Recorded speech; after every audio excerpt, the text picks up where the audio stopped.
नमस्कार दोस्तों, आदर्श technical classes में आपका हार्दिक स्वागत है। कैसे हो दोस्तों? आशा करता हूँ सभी ठीक होंगे। सभी को राम राम दोस्तों, सभी को तहे दिल से सभी को नमस्कार दोस्तों। आइए दोस्तों, यहाँ पर अपना जो सेशन चल रहा है वो चल रहा है 20 दिन 20 मैराथन। 20 दिन 20 चैप्टर होंगे और यहाँ पे स्पेशल किसके लिए है दोस्तों? बीएसपी एचसीएल टेक्नीशियन के लिए है। यही दोस्तों आपके राजस्थान लाइनमैन के लिए भी अवेलेबल रहेगा। तो इलेक्ट्रीशियन के अंदर आज का जो चैप्टर रहेगा बहुत ही महत्वपूर्ण चैप्टर रहेगा दोस्तों। और आज का जो चैप्टर है वो है ट्रांसफॉर्मर। जी हाँ दोस्तों, ट्रांसफॉर्मर। और यहाँ पे आपको बहुत अच्छे से समझना है दोस्तों। इस पे आइए, इस पर पहला प्रश्न आता है और ये लीजिएगा दोस्तों। पहला प्रश्न है मेरे दोस्तों, यहाँ पे बहुत अच्छे से समझना है एक एक पॉइंट को कि ट्रांसफॉर्मर किस प्रकार का डिवाइस है दोस्तों। तो दोस्तों यहाँ पे बात करेंगे कि जो ट्रांसफॉर्मर है ये किस प्रकार का डिवाइस होता है। दोस्तों आइए समझते हैं किसके बारे में। तो हम कहेंगे ट्रांसफॉर्मर के बारे में। ट्रांसफॉर्मर जो है ये एक प्रकार का विद्युत उपकरण होता है दोस्तों। कौन सा उपकरण होगा? तो हम कहेंगे विद्युत उपकरण होता है। ये विद्युत उपकरण होता है मेरे दोस्तों। इसके अंदर ऐसा कोई सा भी भाग नहीं है जो गतिशील होता है, यानी इसके सारे उपकरण क्या होते हैं? तो हम कहेंगे स्थिर प्रकार के होते हैं। अरे सारे उपकरण कैसे होते हैं मेरे दोस्तों? स्थिर प्रकार के होते हैं। तो ये विद्युत उपकरण तो है, लेकिन ये कौन से प्रकार का है? तो हम बात करेंगे ये दोस्तों, ये स्थिर प्रकार का होता है। ये कौन से प्रकार का होगा? ये स्थिर प्रकार का होता है दोस्तों। यहाँ पे जो ट्रांसफॉर्मर होता है इसका थोड़ा सा बेसिक फंडामेंटल समझ लेते हैं। यहाँ पे होता क्या है मेरे दोस्तों, आइए समझते हैं। यहाँ पे ट्रांसफॉर्मर होता है और इस ट्रांसफॉर्मर के अंदर यहाँ पे कोर होती है दोस्तों। जब ये कोर होती है तो इसमें क्या होता है, यहाँ एक वाइंडिंग लपेटी जाती है और जिस वाइंडिंग को हम सप्लाई देते हैं वो आपकी प्राइमरी वाइंडिंग कहलाती है। कौन सी वाइंडिंग कहलाएगी? प्राइमरी वाइंडिंग कहलाती है दोस्तों। यहाँ पे सेकेंडरी वाइंडिंग, यानी कि जिस वाइंडिंग को हम लोड से जोड़ देते हैं वो वाइंडिंग आपकी क्या कहलाएगी मेरे दोस्तों?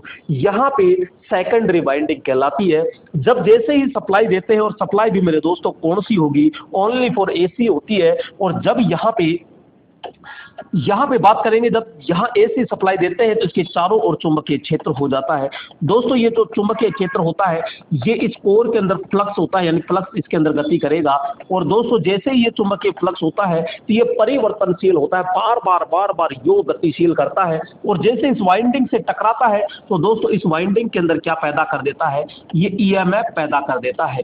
तो ये ईएमएफ पैदा कर देता है, तो ये प्रेरित ईएमएफ होता है दोस्तों। ये कौन सा? तो मैं कहूंगा ये सह प्रेरित ईएमएफ कहलाता है। तो मेरे दोस्तों यहाँ पे ये ट्रांसफॉर्मर दोनों वाइंडिंग आपस में कभी भी इसके टच नहीं होती है, यानी स्पर्श नहीं होती है। और यहाँ पे ये चुंबकीय प्रेरण क्रिया के द्वारा यहाँ पे क्या कर देता है? ईएमएफ इसमें उत्पन्न कर देता है दोस्तों। यहाँ ट्रांसफॉर्मर होता है ये ओनली फॉर एसी पर कार्य करता है। तो मैं कहूंगा किस पर काम करता है? तो ओनली फॉर एसी पे काम करता है। अरे किस सिद्धांत पर काम करेगा? तो आपसे पूछा जाएगा दोस्तों। यहाँ पे सिद्धांत पूछ ले तो ध्यान रखना, आपको बताना है चुंबकीय प्रेरण, चुंबकीय प्रेरण सिद्धांत पर काम करता है पहला। दूसरा, अगर ये ऑप्शन में नहीं हो मेरे दोस्तों तो ध्यान रखना सह प्रेरण पे होता है। ये भी ऑप्शन में नहीं हो तो इसी को कहते हैं म्यूचुअल इंडक्शन सिद्धांत पर काम करता है दोस्तों। ये भी नहीं मिले तो ध्यान रखना यहाँ पे अन्योन्य प्रेरण सिद्धांत पर काम करता है। नेक्स्ट मेरे दोस्तों, अगर ये भी नहीं मिले तो पारस्परिक प्रेरण होता है। पारस्परिक चुंबकीय सिद्धांत पर काम करता है। तो ये सिद्धांत होता है। यहाँ पे आपसे पूछा जाएगा कि इसकी जो रेटिंग होती है वो रेटिंग क्या होती है मेरे दोस्तों? तो केवीए होती है। यहाँ पे क्या होती है? केवीए होती है। जो ट्रांसफॉर्मर होता है इसकी दोनों जो वाइंडिंग होती है ये कभी आपस में स्पर्श नहीं होती है। यहाँ पे जो हमारा ट्रांसफॉर्मर होता है ये किसको परिवर्तित करता है, यानी किसको चेंज करता है? मैं कहूंगा दोस्तों किसको चेंज करता है? तो मैं कहूंगा धारा व वोल्टेज को चेंज करता है। पहली प्राथमिकता यहाँ वोल्टेज को मिलेगी, दूसरी प्राथमिकता धारा को मिलेगी। धारा व वोल्टेज दोनों को चेंज करता है मेरे दोस्तों। ध्यान रखना किसको ट्रांसफर करता है, तो यहाँ पे ट्रांसफर, ये ट्रांसफर करता है। तो दोस्तों ये किसको ट्रांसफर करेगा, ध्यान रखना, पावर व फ्रीक्वेंसी को ट्रांसफर करता है, यानी इनको चेंज नहीं करता है, इनको चेंज नहीं करता है बल्कि इनको चेंज करता है। और ओनली फॉर किस पर काम करेगा, तो मैं कहूंगा एसी पर कार्य करता है। दोस्तों यहाँ पे घूर्णी भाग होता है क्या, जी नहीं।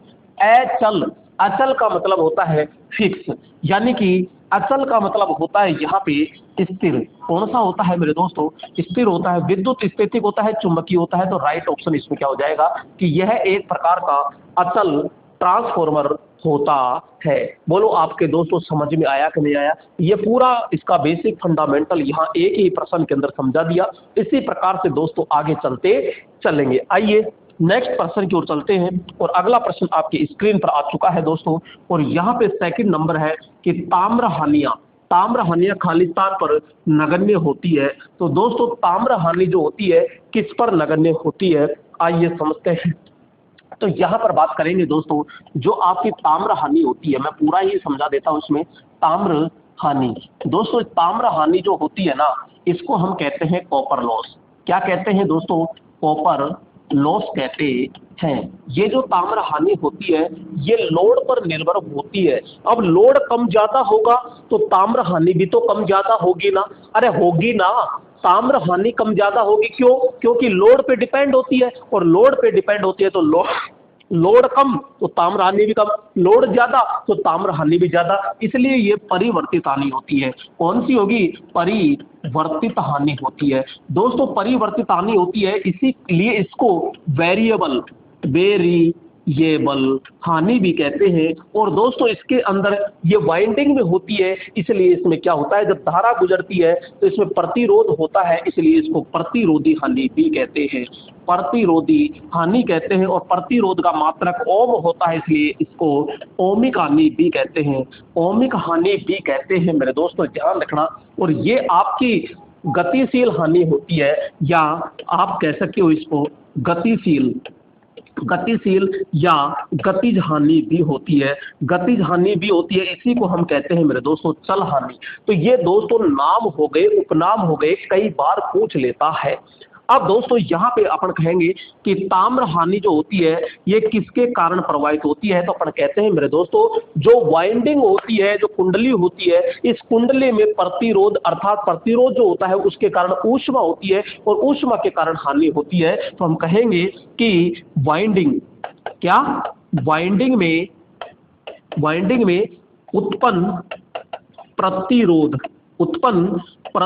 व ऊष्मा के कारण, यहाँ पे ये तो है ही, तो कारण क्या है, तो वाइंडिंग में उत्पन्न ऊष्मा व प्रतिरोध के कारण ये हानि होती है। दोस्तों मैं बात करूंगा यहाँ पे निवारण, तो इसका कोई निवारण नहीं है, बस यही है कि लोड कम कर दीजिए सीधा, क्या, लोड कम करके लोड कम करके इसका क्या कर सकते हैं, निवारण कर सकते हैं। दोस्तों इसका सूत्र की बात करते हैं तो ताम्र हानि, जो ताम्र हानि होती है ना, ये आपके I² R पे डिपेंड करती है दोस्तों। तो यहाँ पे ताम्र हानि धारा के वर्ग पर क्या होती है, के समानुपाती होती है, तो यहाँ ताम्र हानि होती है। दोस्तों मैं परीक्षण की अगर बात करूँ, परीक्षण ये ताम्र हानि किससे ज्ञात की जाती है, तो यहाँ पे शॉर्ट सर्किट पे ज्ञात की जाती है। अरे किस पे ज्ञात की जाती है, तो शॉर्ट सर्किट परीक्षण होता है मेरे दोस्तों, एक शॉर्ट सर्किट। कौन सा होगा, शॉर्ट सर्किट, या फिर आप कह सकते हो इसी को पूर्ण लोड परीक्षण, पूर्ण भार परीक्षण कह सकते हो, या फुल लोड टेस्ट के नाम से जाना जाता है। ठीक है, शॉर्ट का मतलब तो हो गया यहाँ पे लघु परिपथ कह दीजिए, और यहाँ पे आप कह सकते हो फुल लोड टेस्ट कह सकते हो दोस्तों। क्लियर यहाँ पे, कोई डाउट किसी को? अब कह रहा है ताम्र हानि जो होती है ये खाली स्थान पर नगण्य होती है। कब नगण्य होती है? तो मैं कहूंगा कि यहाँ पे पूर्ण लोड जो होता है इस पे तो बहुत ज्यादा होती है। इसका मतलब जब नो लोड हो जाएगा, जब नो लोड हो जाएगा तो धारा नहीं जाएगी, धारा नहीं जाएगी तो वहां पे बिल्कुल नगण्य होती है, तो ओपन सर्किट पर काम करती है। और ओपन सर्किट को अपन कहते हैं शून्य भार यानी कि नो लोड कहते हैं मेरे दोस्तों। तो राइट ऑप्शन क्या हो जाएगा यहाँ पे? बी ऑप्शन होता है। क्लियर? पूर्ण भार यानी पूर्ण भार पर कौन सी हानि होगी? तो हम कहेंगे दोस्तों यहाँ पे ताम्र हानि होती है। जबकि शून्य भार पर कौन सी होती है? तो मैं कहूंगा यहाँ पर लोह हानि होती है। कौन सी हानि होती है? लोह हानि होती है। बोलो समझ में आया कि नहीं आया? दोस्तों ये पूरा का पूरा मैटर मैंने आपको तरीके से बता दिया। जो ताम्र हानि होती है ना दोस्तों, ये जो ताम्र हानि होती है ये आपके एसी और डीसी दोनों पर होती है। एसी और डीसी दोनों पर होती है, जबकि हमारी लो हानि ओनली फॉर दोस्तों एसी पर होती है। जो ताम्र हानि होती है दोस्तों ये आपके फ्रीक्वेंसी दोस्तों फ्रीक्वेंसी पर निर्भर बिल्कुल भी नहीं करती है। फ्रीक्वेंसी चाहे तो बढ़े तो अच्छा, नहीं बढ़े तो अच्छा, कोई दिक्कत नहीं है। आइए आगे चलते हैं दोस्तों। अगला प्रश्न आता है धमाकेदार। यहाँ पे ट्रांसफॉर्मर में संपनर का परीक्षण करने के लिए निम्नलिखित में से कौन सी एक महत्वपूर्ण शर्त है? दोस्तों बात करते हैं यहाँ पे। एक होता है ट्रांसफॉर्मर परीक्षण। तो ट्रांसफॉर्मर परीक्षण कौन कौन से? पहला होता है यहाँ पे नो लोड परीक्षण या नो लोड टेस्ट। इसी को कहते हैं शून्य भार परीक्षण। क्या कहते हैं? शून्य भार परीक्षण। क्लियर? इसी को दोस्तों दूसरा नाम होता है यहाँ पे मैं कहूंगा कि ओपन सर्किट टेस्ट यानी खुला परिपथ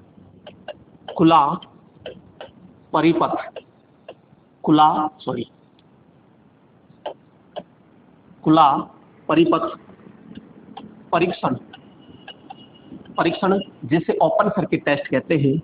यहाँ पे ओपन सर्किट टेस्ट के नाम से जाना जाता है। अब दोस्तों यहाँ पे आपसे सीधा क्वेश्चन पूछा जाएगा कि भाई ये जो लो है या नो लोड है या खुला परिपथ परीक्षण होता है इससे क्या ज्ञात करते हो? तो सीधा अपन कहते हैं इससे हम केवल लोह हानि ज्ञात करते हैं। तो मेरे दोस्तों ध्यान रखना, लोह हानि ज्ञात करते हैं। क्लियर? बस इतना ही आपको याद रखना है इसमें। आगे चलते हैं मेरे दोस्तों 2 नंबर पे, और 2 नंबर पे होता है ये नो लोड टेस्ट है। तो यहाँ पे आ जाएगा दोस्तों फुल लोड टेस्ट। और इसी को कहते हैं फुल लोड को पूर्ण भार परीक्षण। क्या कहते हैं? पूर्ण भार परीक्षण कहते हैं दोस्तों। और यहाँ पे मैं कहूँगा यहाँ पे खुला परिपथ है तो यहाँ पे आ जाएगा दोस्तों शॉर्ट सर्किट परीक्षण कहते हैं। शॉर्ट सर्किट और दोस्तों यहाँ शॉर्ट सर्किट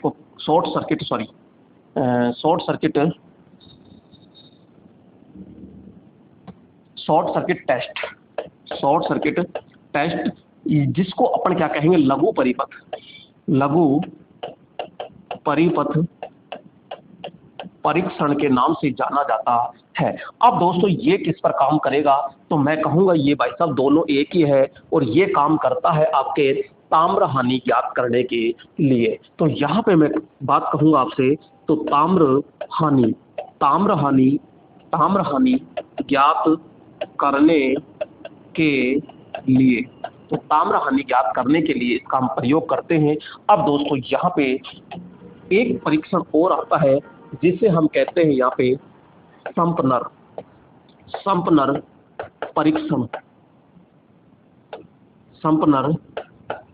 परीक्षण के नाम से जाना जाता है। दोस्तों जो संपनर परीक्षण है इसे बैक टू बैक परीक्षण के नाम से भी जाना जाता है। तो इसे बैक टू बैक परीक्षण इसे बैक टू बैक परीक्षण भी कहते हैं। और दोस्तों इसमें अब क्या क्या होता है आइए समझते हैं। संपन्नर परीक्षण में क्या होता है कि दो ट्रांसफॉर्मर या मैं कहूं दो आदर्श ट्रांसफॉर्मर को समांतर में जोड़ते हैं। तो यहाँ पे इस परीक्षण में दो आदर्श ट्रांसफॉर्मर लेते हैं और उसको समांतर में जोड़कर ज्ञात करते हैं। और क्या ज्ञात करते हैं तो यहाँ पे अपन कहेंगे कि इसमें हम दक्षता यानी कि एफिशिएंसी ज्ञात करते हैं, इसमें हम वोल्टेज रेगुलेशन ज्ञात करते हैं, इसमें हम तापमान ज्ञात करते हैं, इसमें हम मेरे दोस्तों टर्नों की संख्या ज्ञात करते हैं, इसी के अंदर हम हानि भी ज्ञात करते हैं। तो ये सारी चीज दोस्तों यहाँ परीक्षण हो गए। तो ये 3 प्रकार के परीक्षण होते हैं। ये 3 परीक्षण आपके होते हैं, नो लोड परीक्षण, फुल लोड परीक्षण और एक होता है संपन्नर परीक्षण होता है। अब यहाँ पे आ जाइए क्या पूछ रहा है, ये कह रहा है संपन्नर परीक्षण है और संपन्नर परीक्षण के लिए क्या शर्त होनी चाहिए, केवल वास्तविक लोड पर आयोजित किया जाता है, केवल 2 समांतर ट्रांसफॉर्मर उपलब्ध होने पर नियोजित किया जाता है। बिल्कुल सही बात है, केवल तभी आयोजित किया जाएगा जब ट्रांसफॉर्मर उच्च शक्ति पे जी नहीं, शॉर्ट सर्किट पे नहीं। तो यहाँ पे राइट ऑप्शन क्या हो जाएगा, बी ऑप्शन होता है दोस्तों। और सीधा अपन ने यहाँ पे पहले ही लिख दिया कि 2 आदर्श ट्रांसफॉर्मर और किस क्रम में होना चाहिए, समांतर क्रम में जोड़ते हैं और क्या ज्ञात करते हैं, दक्षता ज्ञात करते हैं, वोल्टेज रेगुलेशन ज्ञात करते हैं, तापमान ज्ञात करते हैं, टर्नों की संख्या ज्ञात करते हैं और हानियां भी अपने ज्ञात करते है। बोलो दोस्तों समझ में आया कि नहीं आया। और इसी प्रकार से आप समझते रहेंगे। बोलो पूरा का पूरा यह परीक्षण आ गया, 3 परीक्षण होते हैं। तो आपसे जैसे ही पूछे और आप चुटकियों में इसका आंसर दे सकते हो दोस्तों। आइए नंबर 4, जब खालिस्तान तो कहा जाता है कि एक परिणामित्र ट्रांसफॉर्मर अधिकतम दक्षता पर कार्य कर रहा है। तो दोस्तों अधिकतम दक्षता पर कार्य कब करता है इसका भी निचोड़ ले लेते हैं। आइए यहां पर बात करते हैं दक्षता, यानी कि बात करते हैं ट्रांसफॉर्मर दक्षता। ये ट्रांसफॉर्मर दक्षता हो गई। तो दोस्तों दक्षता यानी एफिशिएंसी निकालते हैं। तो एफिशिएंसी क्या होती है, आउटपुट बटा इनपुट होता है और इनटू में क्या करते हैं अपन, शो करते हैं। बिल्कुल ये आपका फॉर्मूला होता है। अब मेरे दोस्तों समझिएगा आउटपुट के अंदर क्या होता है। तो हम कहते हैं कि हमारा ट्रांसफार्मर है, आउटपुट में भी विद्युत होती है, इनपुट में भी क्या होती है, विद्युत होती है। तो यहाँ पे क्या आ जाएगा, आउटपुट पावर आ जाएगी और यहाँ पे क्या आ जाएगी, इनपुट पावर होती है। अरे मेरे दोस्तों होती है या नहीं होती है, होती है। इसको ऐसे भी लिखा जा सकता है क्योंकि हमको पता है कि जो इनपुट होता है, इनपुट जो होता है, इनपुट बराबर जो होता है वो आउटपुट प्लस में लॉस होता है या हानि होता है, ऐसे कह सकते हैं हानि। आउटपुट जो होता है, आउटपुट बराबर इनपुट माइनस क्या लिखा जाता है, हानि लिखा जाता है। तो मैं आउटपुट की जगह इनपुट माइनस हानि भी तो लिख सकता हूं मेरे दोस्तों। यहाँ आउटपुट की जगह क्या लिख सकता हूँ, इनपुट माइनस हानि भी तो लिख सकता हूँ और बटे में क्या लिख सकता हूँ, इनपुट, और इनटू में बोलो क्या आ जाएगा, 100। इसी को इनपुट में इनपुट का भाग दीजिए तो बोलो 1 आएगा, माइनस की जगह माइनस आएगा, यहाँ पे क्या आ जाएगा हानि और नीचे क्या आ जाएगा दोस्तों, ये आपका इनपुट आ जाता है। तो यहाँ पे इस प्रकार से होगा कि नहीं होगा। तो यहाँ पे ये भी तो क्या है, दक्षता होती है। अब आती है अधिकतम दक्षता की शर्तें। दोस्तों ये तो था केवल क्या कि दक्षता। यहाँ पे मैं बात कर क्या भाई, हाँ जी। तो यहाँ पे दक्षता की बात करता है तो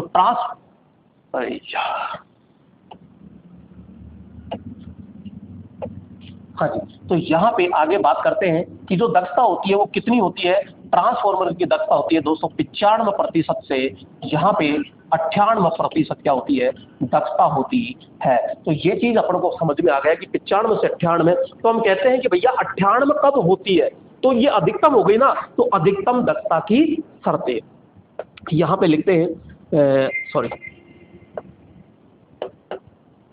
अधिकतम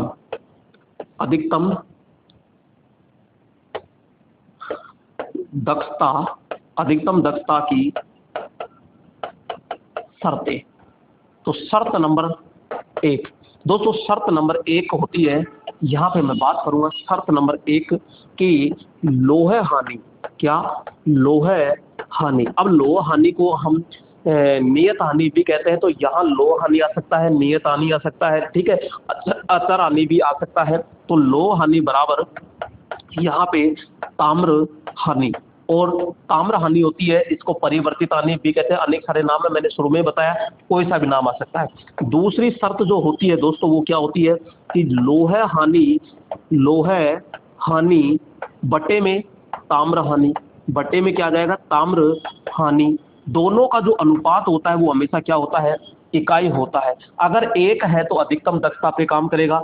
नेक्स्ट यहाँ पे नंबर 3 होती है कि जो लोह हानि होती है, लोह हानि जो होती है ना वो, और ताम्र हानि ताम्र हानि का जो अंतर होता है वो हमेशा क्या होना चाहिए दोस्तों, 0 होना चाहिए। तो 3 हानि है, लोह हानि बराबर ताम्र हानि होनी चाहिए जब अधिकतम दक्षता पे काम करेगा। लोह हानि तथा ताम्र हानि का अनुपात 1 होना चाहिए। लोह हानि या ताम्र हानि का अंतर कितना होना चाहिए, 0 होना चाहिए। तब हमारा ट्रांसफॉर्मर अधिकतम दक्षता पे क्या करता है, कार्य करता है। तो अब खुद देख लीजिए, ताम्र हानि लोह हानि से अधिक जी नहीं। लोह हानि बराबर अंश हानि, ये अंश हानि कौन सी है, लोह हानि बराबर ताम्र हानि। तो राइट ऑप्शन क्या हो जाएगा यहाँ पे, सी ऑप्शन हो जाएगा। जरूर नहीं है यही हो, इनमें से तीनों में से कोई सा भी आ सकता है। तो मैंने पूरा का पूरा यहाँ पे चिट्ठा खोल दिया है दोस्तों आपके लिए, केवल आपके लिए दोस्तों। मैं आपसे कुछ नहीं चाहता, क्योंकि आप पसीने देख रहे होंगे, क्योंकि मेरे इस सिस्टम पे आपको पता है शुरू से मैं बोलता आ रहा हूँ कि मैं बिल्कुल नॉर्मल कंडीशन है। यहाँ पे शुरू में सादा बोर्ड था, यहाँ आपके प्यार और सपोर्ट के कारण यहाँ डिजिटल बोर्ड आया है। अब दोस्तों आपको पता है कि यहाँ पे जब पंखा चलाया जाता है तो आवाज़ ज़्यादा आती है, तो यहाँ पे पंखा भी बंद है। एसी की कोई संभावना ही नहीं है कि इतना बजट हो कि अपन एसी लगा सके, क्योंकि यहाँ इतना ही होता तो फिर अपन पता नहीं कहाँ होते। तो यहाँ मेरे दोस्तों केवल मैं आपसे बस इतना ही चाहता हूँ कि इस वीडियो को आप अपने दोस्तों तक जरूर शेयर कर दीजिए मेरे दोस्तों। बस मैं आपसे यही चाहता हूँ कि अपने दोस्तों को जरूर शेयर कीजिए, क्योंकि दोस्तों यहाँ ऑब्जेक्टिव के साथ साथ मैं टॉपिक पूरा क्लियर कर रहा हूँ दक्षता के लिए। यहाँ पे हानि आए तो हानि, परीक्षण आए तो परीक्षण, ये नहीं है चिन्ह लगाया और आगे बढ़ गया दोस्तों। तो यहाँ आपके लिए बस इतना ही है कि अभी तक आपने चैनल को सब्सक्राइब नहीं किया तो चैनल को जरूर सब्सक्राइब कर लीजिए, क्योंकि दोस्तों प्लीज इसमें कोई खर्चा नहीं लगता है। और अपने दोस्तों तक ये शेयर जरूर कर दिया करो, ताकि और लोग भी क्या देख सके दोस्तों, क्योंकि धीरे धीरे कहते हैं बूंद बूंद से घड़ा भरता है। तो अपने तो छोटा सा सिस्टम है दोस्तों, कोई सपोर्ट नहीं है और कोई नहीं है, मेरा तो आप ही सपोर्ट है, सब कुछ आप ही है, मैं तो आपके ऊपर ही न्योछावर हूँ दोस्तों, ये देख लीजिए। तो ये थोड़ा सा ध्यान रखिएगा, जैसे आप कहोगे मैं मेहनत करता जा रहा हूँ बस, और आप भी मेरे साथ साथ मेहनत करते जाइए, तो 100% सफलता दिलाने की गारंटी मेरी है। लेकिन यही है कि आप धीरे धीरे पॉइंट टू पॉइंट, क्योंकि मैं 100% यहाँ पे ऑब्जेक्टिव पर निर्भर नहीं रहने दूंगा आपको, क्योंकि जब तक ये थ्योरेटिकल नहीं पढ़ोगे तब तक कुछ नहीं होगा दोस्तों। तो ये चीज थोड़ा सा ध्यान रखिएगा। आइए अगले प्रश्न पे आते हैं, और दोस्तों अगला प्रश्न आता है यहाँ पे 5 नंबर, 3 प्रावस्थाओं वाली आपूर्ति को खालिस्तान की सहायता से 2 प्रावस्थाओं वाली आपूर्ति में परिवर्तित किया जाता है। दोस्तों प्रावस्थाओं का मतलब होता है यहाँ पे फेज, क्या है, फेज, यानी कि 3 फेज वाली आपूर्ति को, या 3 आपूर्ति को खालिस्तान की सहायता से 2 फेज, इसका अर्थ क्या है, मैं कहूंगा फेज। तो यहाँ पे 2 फेज वाली आपूर्ति में परिवर्तित किया जा सके। सीधा सा है कि क्या कहना चाह रहा है प्रश्न ये कहना चाह रहा है कि भाई साहब 3 फेज को आप कैसे भी करके 2 फेज में बदल दो। अगर 3 फेज को 2 फेज में बदलते हो तो मुझे ये बता दीजिए इनमें से कौन सा संयोजन है जिसके द्वारा बदला जाता है। स्टार डेल्टा संयोजन, बीबी संयोजन, मुख्य संयोजन और स्कॉट संयोजन होता है। तो दोस्तों यहाँ पे एक संयोजन पढ़ते हैं जिसको कहते हैं हम टीटी संयोजन। कौन सा कहते हैं, तो मैं बात करूंगा मेरे दोस्तों यहाँ पे टीटी संयोजन कौन सा होता है, वो टीटी संयोजन होता है। तो यहाँ पे टीटी संयोजन, टीटी संयोजन, और इसी को कहते हैं मेरे दोस्तों स्कॉट संयोजन। अब ये क्या होता है आइए समझते हैं इसको। ये यहाँ पे एक मेन ट्रांसफार्मर होता है जिसकी ये वाइंडिंग होती है, क्लियर। दूसरा एक और होता है इसमें ये, और इसमें यहाँ पे जोड़ा जाता है, तो ये एक टर्मिनल, दो टर्मिनल, तीन टर्मिनल हो गया, क्लियर। यहाँ पे मैं कहूँगा सीधा सीधा, क्या कहूँ कि ये तो है R, यह है Y और ये है दोस्तों B। इसकी कोर होती है ये, क्लियर, और इसकी कोर होती है ये। अब वाइंडिंग सेकेंडरी भी तो बनानी है, तो सेकेंडरी बनानी है तो ये लीजिए, तो यहाँ पे ये वन फेज, ये क्या हो गया, ये क्या हुआ रे, हाँ जी आ गया, और आ गया तो यहाँ पे ये आ गया, ये आ गया, ये आ गया, तो यहाँ पे, तो दोस्तों यहाँ पे ये चीज है, तो ये सिंगल फेज हो गया। इधर भी तो निकलेगा ना, यहाँ पे अपन क्या करते हैं, ये गया इधर और ये टर्मिनल गया सीधा इधर, तो यहाँ पे भी क्या हो गया, सिंगल फेज ये हो गया चैन। तो एक फेज ये हो गया, एक फेज ये हो गया, जबकि यहाँ आर वाई भी तीन फेज ये हो गया। तो बोलो यहाँ से यहाँ तक बदला कि नहीं बदला, बदला।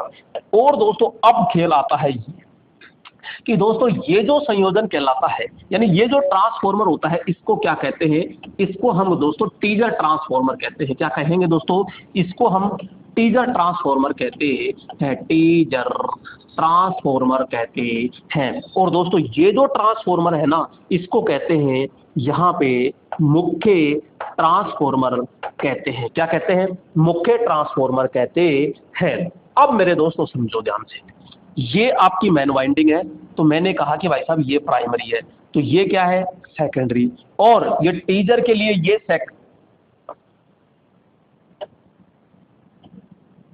हाँ जी, तो यहाँ पे ये सेकेंडरी है, तो ये इसके लिए क्या हो गई, प्राइमरी हो गई, क्लियर। अब यहाँ पे ये जो वाइंडिंग होती है प्राइमरी, ये कहाँ जुड़ रही है, तो मैं कहूँगा यहाँ जुड़ रही है, क्लियर ना।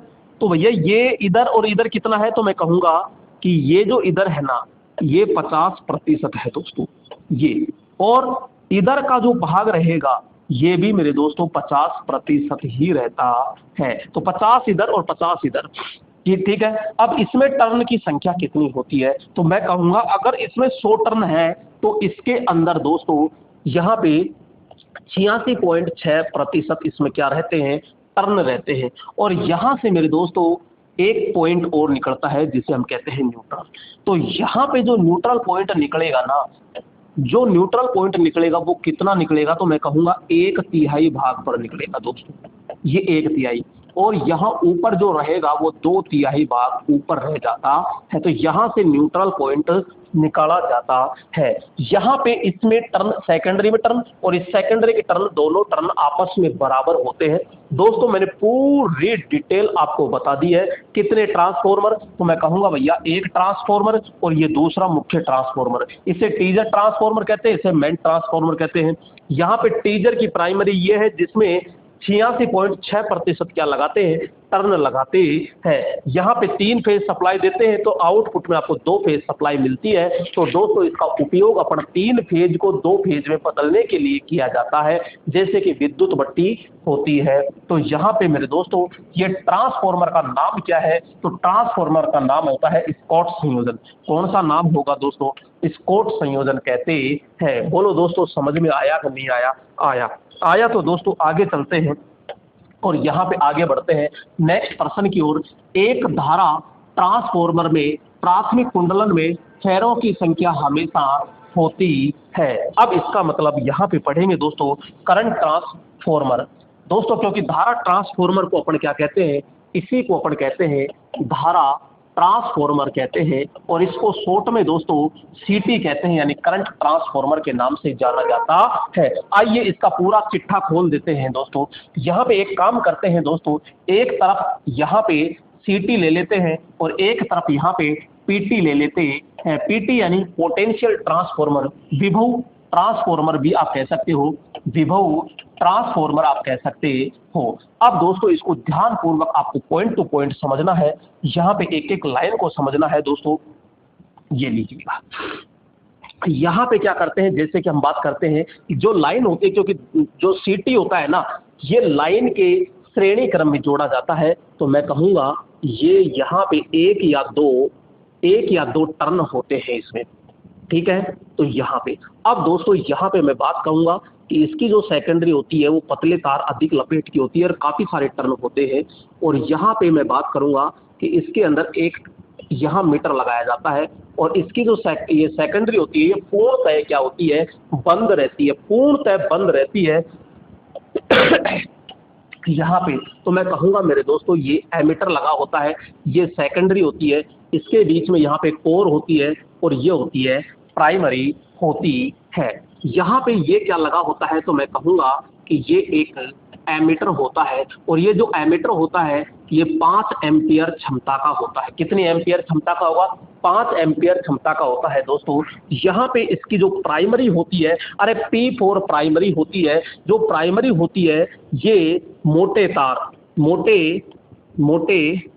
तार एक या दो लपेट, एक या दो लपेट, अधिकतम 5 हो सकते हैं। तो यहाँ पे जबकि सेकेंडरी की बात करते हैं, तो जो सेकेंडरी होती है ये पतले तार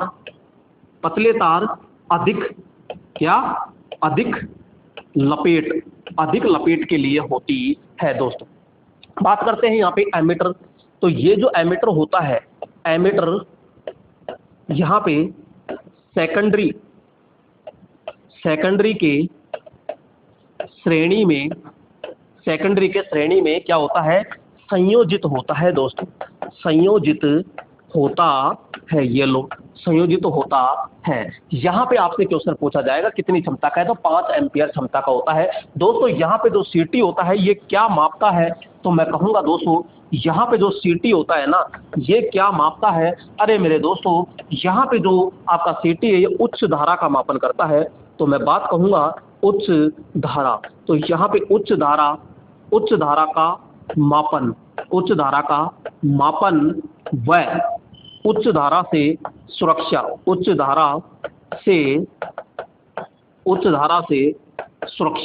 धारा से क्या करेगा, सुरक्षा करता है। इसकी सेकेंडरी हमेशा क्या होती है, शॉर्ट सर्किट या पूर्णतः बंद रहती है।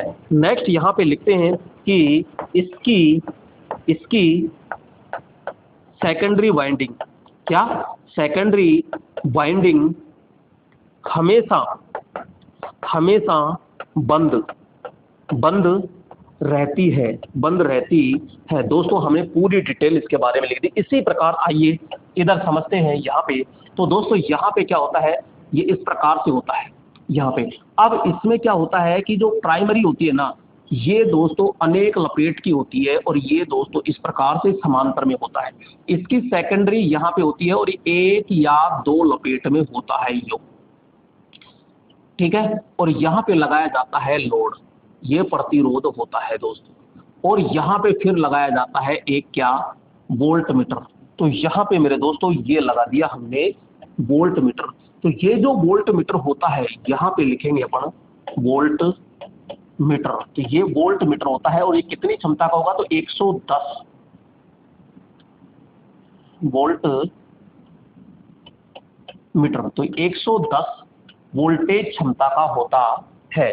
यहाँ पे ये आपका लोड होता है दोस्तों, ये क्या होगा, तो हम कहेंगे ये लोड होता है, और वोल्टेज हमेशा सेकेंडरी के समांतर में होता है। ये सेकेंडरी हो गई और ये हो गई प्राइमरी। इसकी दोस्तों जो प्राइमरी होती है ये हमेशा पतले तार की होती है। इसकी जो प्राइमरी होती है ये पतले तार और अधिक लपेट की होती है। इसकी जो सेकेंडरी होती है दोस्तों ये मोटे तार की होती है और कम लपेट, यानी अपन कहेंगे सीधा एक या दो लपेट में होती है। अब इससे मापा क्या जाता है, तो दोस्तों हम सीधा सा कहते हैं कि भाई साहब ये जो पीटी होता है ना, ये हमेशा समांतर क्रम में लगा होता है, लाइन के समांतर क्रम में, यानी यहाँ लिखेंगे संयोजन। तो लाइन के समांतर क्रम में, ठीक है, यहां पे आपसे पूछा जाएगा जो पीटी होता है ये किसका मापन करता है, तो अपन कहेंगे उच्च वोल्टेज का मापन, ठीक है। या फिर अपन कहेंगे उच्च वोल्टेज से सुरक्षा, उच्च वोल्टेज से सुरक्षा, उच्च वोल्टेज से क्या होगी, सुरक्षा होती है। क्लियर, यहाँ पे कोई डाउट किसी को नहीं। और यह हमेशा लाइन के श्रेणी में होता है, यह लाइन के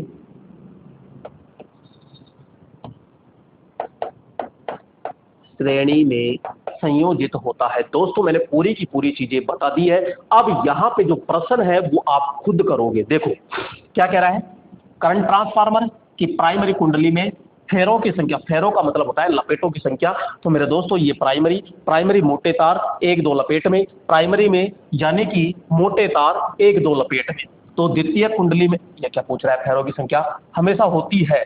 तो यहाँ पे अब तुलना में पूछ रहा है, यानी तो इसमें होती है, तो यहाँ मोटे तार की होती है 1-2 लपेट होती है, ये पतले तार की अधिक लपेट की होती है। तो इससे कम हुई ना, तो द्वितीय कुंडली से फेरों की संख्या के बराबर तो नहीं होगी ना।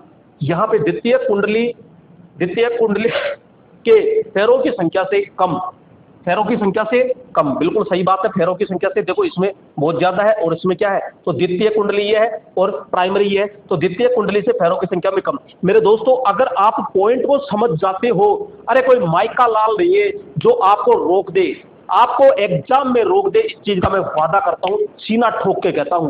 क्यों, अगर आप ये पॉइंट तरीके से समझ जाते हो ना, तो कितना ही एग्जामिनर आपको चैलेंज कर ले, आप पॉइंट टू पॉइंट तरीके से एक भी प्रश्न गलत नहीं करोगे। लेकिन हम क्या करते हैं, ऑब्जेक्टिव को रटने में लग जाते हैं। और मैं सीना ठोक के कहता हूं, एक बार आप फाउंडेशन कोर्स कर लीजिए, फिर कोई माइका लाल नहीं है जो आपको कोई टेक्निकल के अंदर चैलेंज कर सके। सीना ठोक के कहता हूं, क्यों, इतना मुझे भरोसा है कि एक एक प्रश्न को कैसे निचोड़ना है, नींबू की तरह निचोड़ के रख देता हूं दोस्तों। तो ये चीज ध्यान रखिएगा। तो यहां पे सीधा कह रहा है फेरों की संख्या से कम होती है, द्वितीय कुंडली के फेरों की संख्या से कम होती है, कौन सी, प्राइमरी होती है मेरे दोस्तों। तो यहाँ पे आपका बी ऑप्शन क्या हो जाएगा, राइट हो जाता है। सुन ले तो होगी नहीं, द्वितीय कुंडली से फेरों की संख्या से ज्यादा होगी नहीं। क्यों, क्योंकि वो सीटी कह रहा है और पीटी पूछे तो पीटी का ये रहा सीधा का सीधा। तो यहाँ पे पूरा का पूरा निचोड़ अपन ने निकाल दिया है। आइए दोस्तों यहाँ पे फिर मुलाकात करते हैं 7 नंबर से। अरे तू भाई क्या कहता है, एक ऐसा ट्रांसफार्मर जिसमें कोई हानि नहीं होती है उसे क्या कहते हैं। अरे दोस्तों ऐसा तो कोई ट्रांसफार्मर ही नहीं बना जिसमें कोई हानि नहीं हो। हानि तो सब में होगी, लेकिन कल्पना कर सकते हैं खास ऐसे होता, और खास ऐसे होता तो उसे कहते हैं अपने कौन सा, आइडियल ट्रांसफॉर्मर कहते हैं, यानी आदर्श ट्रांसफॉर्मर कहते हैं। भाई साहब यहाँ पे बात करते हैं इस आदर्श ट्रांसफॉर्मर के अंदर। तो आदर्श ट्रांसफॉर्मर की अंदर बात करें तो मेरे दोस्तों इसके अंदर एफिशिएंसी पूछे तो सीधी की सीधी ठोक दो 100%, वोल्टेज रेगुलेशन पूछे तो 0% कर दीजिए। यहाँ पे प्राइमरी और सेकेंडरी में टर्नों की संख्या भी क्या होती है, बराबर होती है। यहाँ पे प्राइमरी और सेकेंडरी में वोल्टेज जो होता है वो भी क्या होता है, बराबर होता है। यहाँ पे प्रतिरोध आपसे पूछे तो 0 ओम करना है। यहाँ पे आपसे भाई साहब हानि पूछे तो 0 वाट कर दीजिए। हानि पूछे तो कितने ठोक दीजिए, 0 वाट कर दीजिए। एफिशिएंसी 100% होती है और ये हमारा कौन सा होता है, आदर्श ट्रांसफॉर्मर होता है। दोस्तों एक होता है बेरी ट्रांसफॉर्मर, एक होता है पावर ट्रांसफॉर्मर, एक होता है स्वचालित ट्रांसफॉर्मर। स्वचालित का मतलब होता है ऑटो ट्रांसफॉर्मर, जिसके अंदर केवल कितनी वाइंडिंग होती है, तो हम कहेंगे भाई साहब इसके अंदर एक वाइंडिंग होती है। पावर ट्रांसफॉर्मर होता है, पावर ट्रांसफॉर्मर बड़ा ट्रांसफॉर्मर होता है, और बेरी ट्रांसफॉर्मर होता है जिसमें कोर क्या है, बेरी प्रकार की होती है, जिसमें अनेक सारे क्या होता है, चुंबकीय रास्ते होते हैं। तो राइट ऑप्शन तो यहाँ पे क्या हो जाएगा, आदर्श। आदर्श के लिए बस ये पॉइंट याद कर लीजिए, आपको कोई नहीं रोकेगा दोस्तों, ठीक है। तो ऑटो ट्रांसफॉर्मर के बारे में पूरी डिटेल से चर्चा करेंगे, अभी और भी प्रश्न काफी है अपने पास। नेक्स्ट यहाँ पे बात आती है किसी पावर ट्रांसफॉर्मर में टैपिंग खालिस्तान से जुड़ा होता है। दोस्तों यहाँ पे कोई पावर ट्रांसफार्मर है तो उसमें टैपिंग कहाँ जुड़ी होती है, तो दोस्तों बात करते हैं जैसे कि यहाँ पे ये हमारी कोर होती है, ये होती है कोर। और कोर के ऊपर क्या ढाल दिया जाता है, तो कोर के ऊपर ढाल दिया जाता है दोस्तों, यहाँ पे बात करेंगे ये सप्लाई यानी प्राइमरी हो गई। और यहाँ पे मैं कहूँगा कि ये काफ़ी सारी क्या होती है, बाइंडिंग होती है। और बाइंडिंग में दोस्तों इस प्रकार से टैपिंग निकाल दी जाती है। तो यहाँ पे ये टैपिंग निकाल दी जाती है और यहाँ पे ये अनेक जो टैपिंग होती है, अब इनकी संख्या को यहाँ पे परिवर्तित करते हैं और वो किसके द्वारा करते हैं, तो यहाँ पे एक अलग से भाग होता है। जैसे कि मैं कहूँगा एक तो यहाँ पे जुड़ा रहता है और यहाँ पे जैसे कि लोड होता है, लोड का एक भाग तो ये होता है और एक भाग ये होता है। तो दोस्तों यहाँ पे मैं ये कहूँगा कि भाई तू कैसे काम करेगा रे भाई, मैं ऐसे काम करूँगा कैसे कि एक तो ये है और ये लोड है, तो यहाँ टैपिंग के द्वारा ऐसे और यहाँ पे इस प्रकार से जुड़ा होता है, कभी इस पे रहता है, कभी इस पे, कभी इस पे, कभी इस पे। तो हाथ से घुमा करके इसको यहाँ पे इस टर्नों की संख्या को चेंज किया जाता है, टर्मिनल को चेंज किया जाता है। तो यहाँ टर्मिनल को चेंज करने से वोल्टेज का मान चेंज हो जाता है। तो यहाँ पे जो टैप चेंजर होता है या टैपिंग स्विच कह दीजिए, ठीक है, इसे क्या कहेंगे अपन, टैपिंग स्विच। क्या कहेंगे दोस्तों, टैपिंग स्विच कहते हैं। क्या कहेंगे, टैपिंग स्विच। और इसे ही कहते हैं टैप चेंजर। यहाँ पे क्या कहेंगे, टैप चेंजर कहते हैं। जो टैप चेंजर होता है ये हमेशा सेकेंडरी वाइंडिंग पर लगा होता है। किस पर लगा होता है, यहाँ पे सेकेंडरी वाइंडिंग। तो दोस्तों यहाँ पे सेकेंडरी वाइंडिंग पर क्या होता है, ये लगा होता है, ठीक है। और यहाँ पे अपन कहेंगे वोल्टेज नियंत्रण करने के लिए होता है, यानी वोल्टेज को परिवर्तित। तो यहाँ पे वोल्टेज को परिवर्तित करने के लिए होता है। तो हम सीधा सीधा कहेंगे भाई साहब सेकेंडरी वाइंडिंग पर इसको लगाया जाता है, ठीक है। तो ये था हमारा टैप चेंजर से क्वेश्चन। नेक्स्ट 9 नंबर की बात करते हैं। किसी ट्रांसफॉर्मर में श्वसनों को यानी ब्रीदर का उपयोग खालिस्तान के लिए होता है। अब दोस्तों हमको तो यही पता नहीं है कि ये ब्रीदर क्या होता है, और ब्रीदर थोड़ी देर के लिए पता भी लग गया कि ये कहाँ लगा होता है, इसमें क्या होता है, क्या पूरा निचोड़ देखते हैं। आइए समझते हैं। मैंने सीधा सा कहा कि भाई साहब ये हमारा मेन टैंक है, ठीक है। यहाँ पे 2 पाइप लगे होते हैं और 2 पाइपों के द्वारा भाई साहब एक यहाँ पे गोल गोल सा भाग लगा होता है ये, और इसे हम कहते हैं क्या, कंजर्वेटर कहते हैं। क्या कहते हैं, कंजर्वेटर कहते हैं, जिसे हम सक्शन टैंक कहते हैं। और यहाँ पे मेरे दोस्तों सक्शन टैंक से एक पाइप सा लटका होता है ये, और इस पाइप से यहाँ से एक बोतल लटकी होती है ये, ठीक है। ये इस प्रकार से होता है, ये बोतल सी लटकी होती है ये, और इस बोतल के अंदर कुछ कुछ जुगाड़ भरा होता है। तो यहाँ पे ये भाई साहब ये जुगाड़ भरा होता है। नेक्स्ट आगे मैं चर्चा करूंगा। यहाँ पे एक छोटा सा पॉइंट होता है, यहाँ पे एक भाग ये होता है अलग से, इसे हम क्या कहेंगे ये भी मैं बताने वाला हूँ अभी।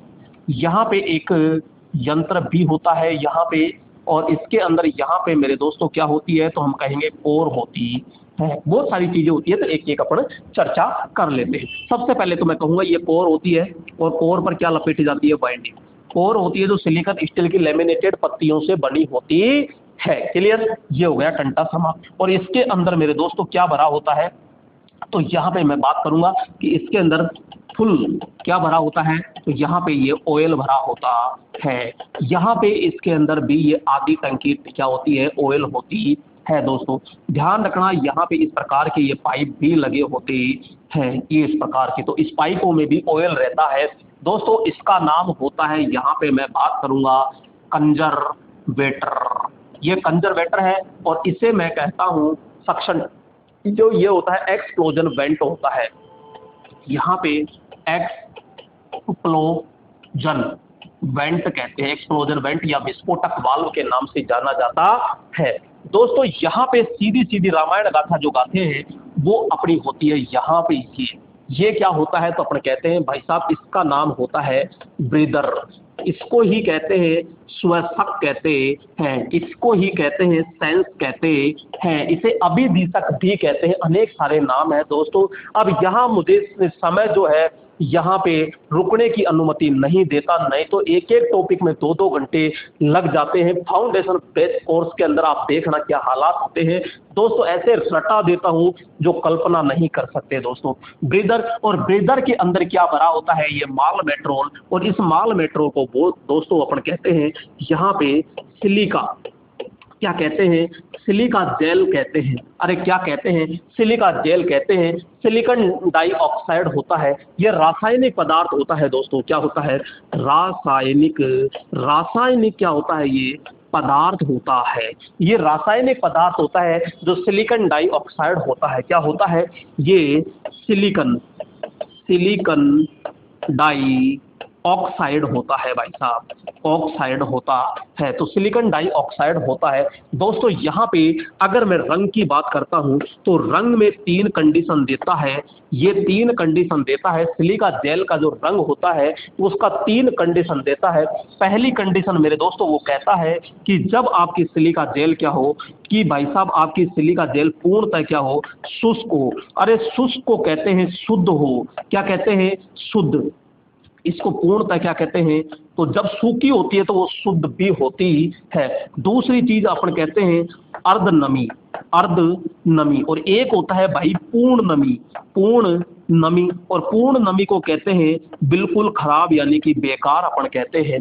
दोस्तों 3 कंडीशन में रंग पूछे जाते हैं। और यहाँ पे रंग कैसे कैसे होंगे, जब ये शुष्क होती है या बिल्कुल शुद्ध होती है, या फिर आप इसे कह सकते हो दोस्तों, क्या कह सकते हो, इसे आप ताजा कह सकते हो। अरे क्या नाम दे सकते हो, इसे हम ताजा कह सकते हैं कि ताजा सिलिका जेल का रंग कैसा होता है। आइए दोस्तों, इसका रंग होता है नीला, इसका वो नीला रंग होता है। नीला ऑप्शन में नहीं मिले दोस्तों, ध्यान रखना, नीला ऑप्शन में नहीं मिले तो यहाँ पे मिलेगा आपको आसमानी, क्योंकि आसमानी नीले की तरह ही होता है।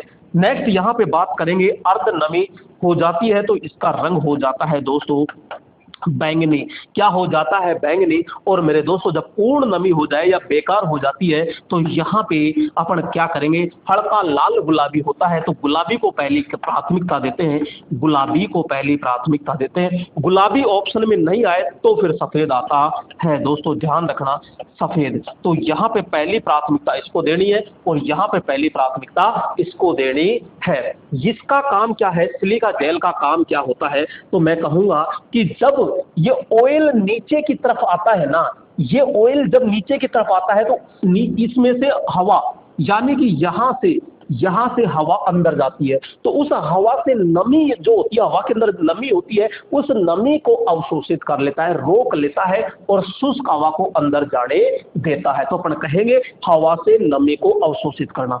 भाई साहब कार्य क्या है, तो हम कहेंगे हवा से नमी को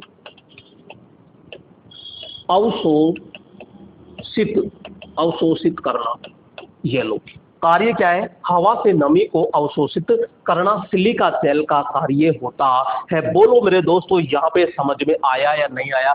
हवा से नमी खींचना, वाइंडिंग में विद्युत प्रतिरोध, वाइंडिंग से आपूर्ति, वाइंडिंग को करंट, तो यही तो है नमी को खींचना। तो मेन कार्य बोलो समझ में आया कि नहीं आया, तो राइट ऑप्शन बोलो क्या हो जाएगा, यहाँ पे ए ऑप्शन होता है। अरे बोलो दोस्तों समझ में आया कि नहीं आया, तो यहाँ पे ए ऑप्शन होता है।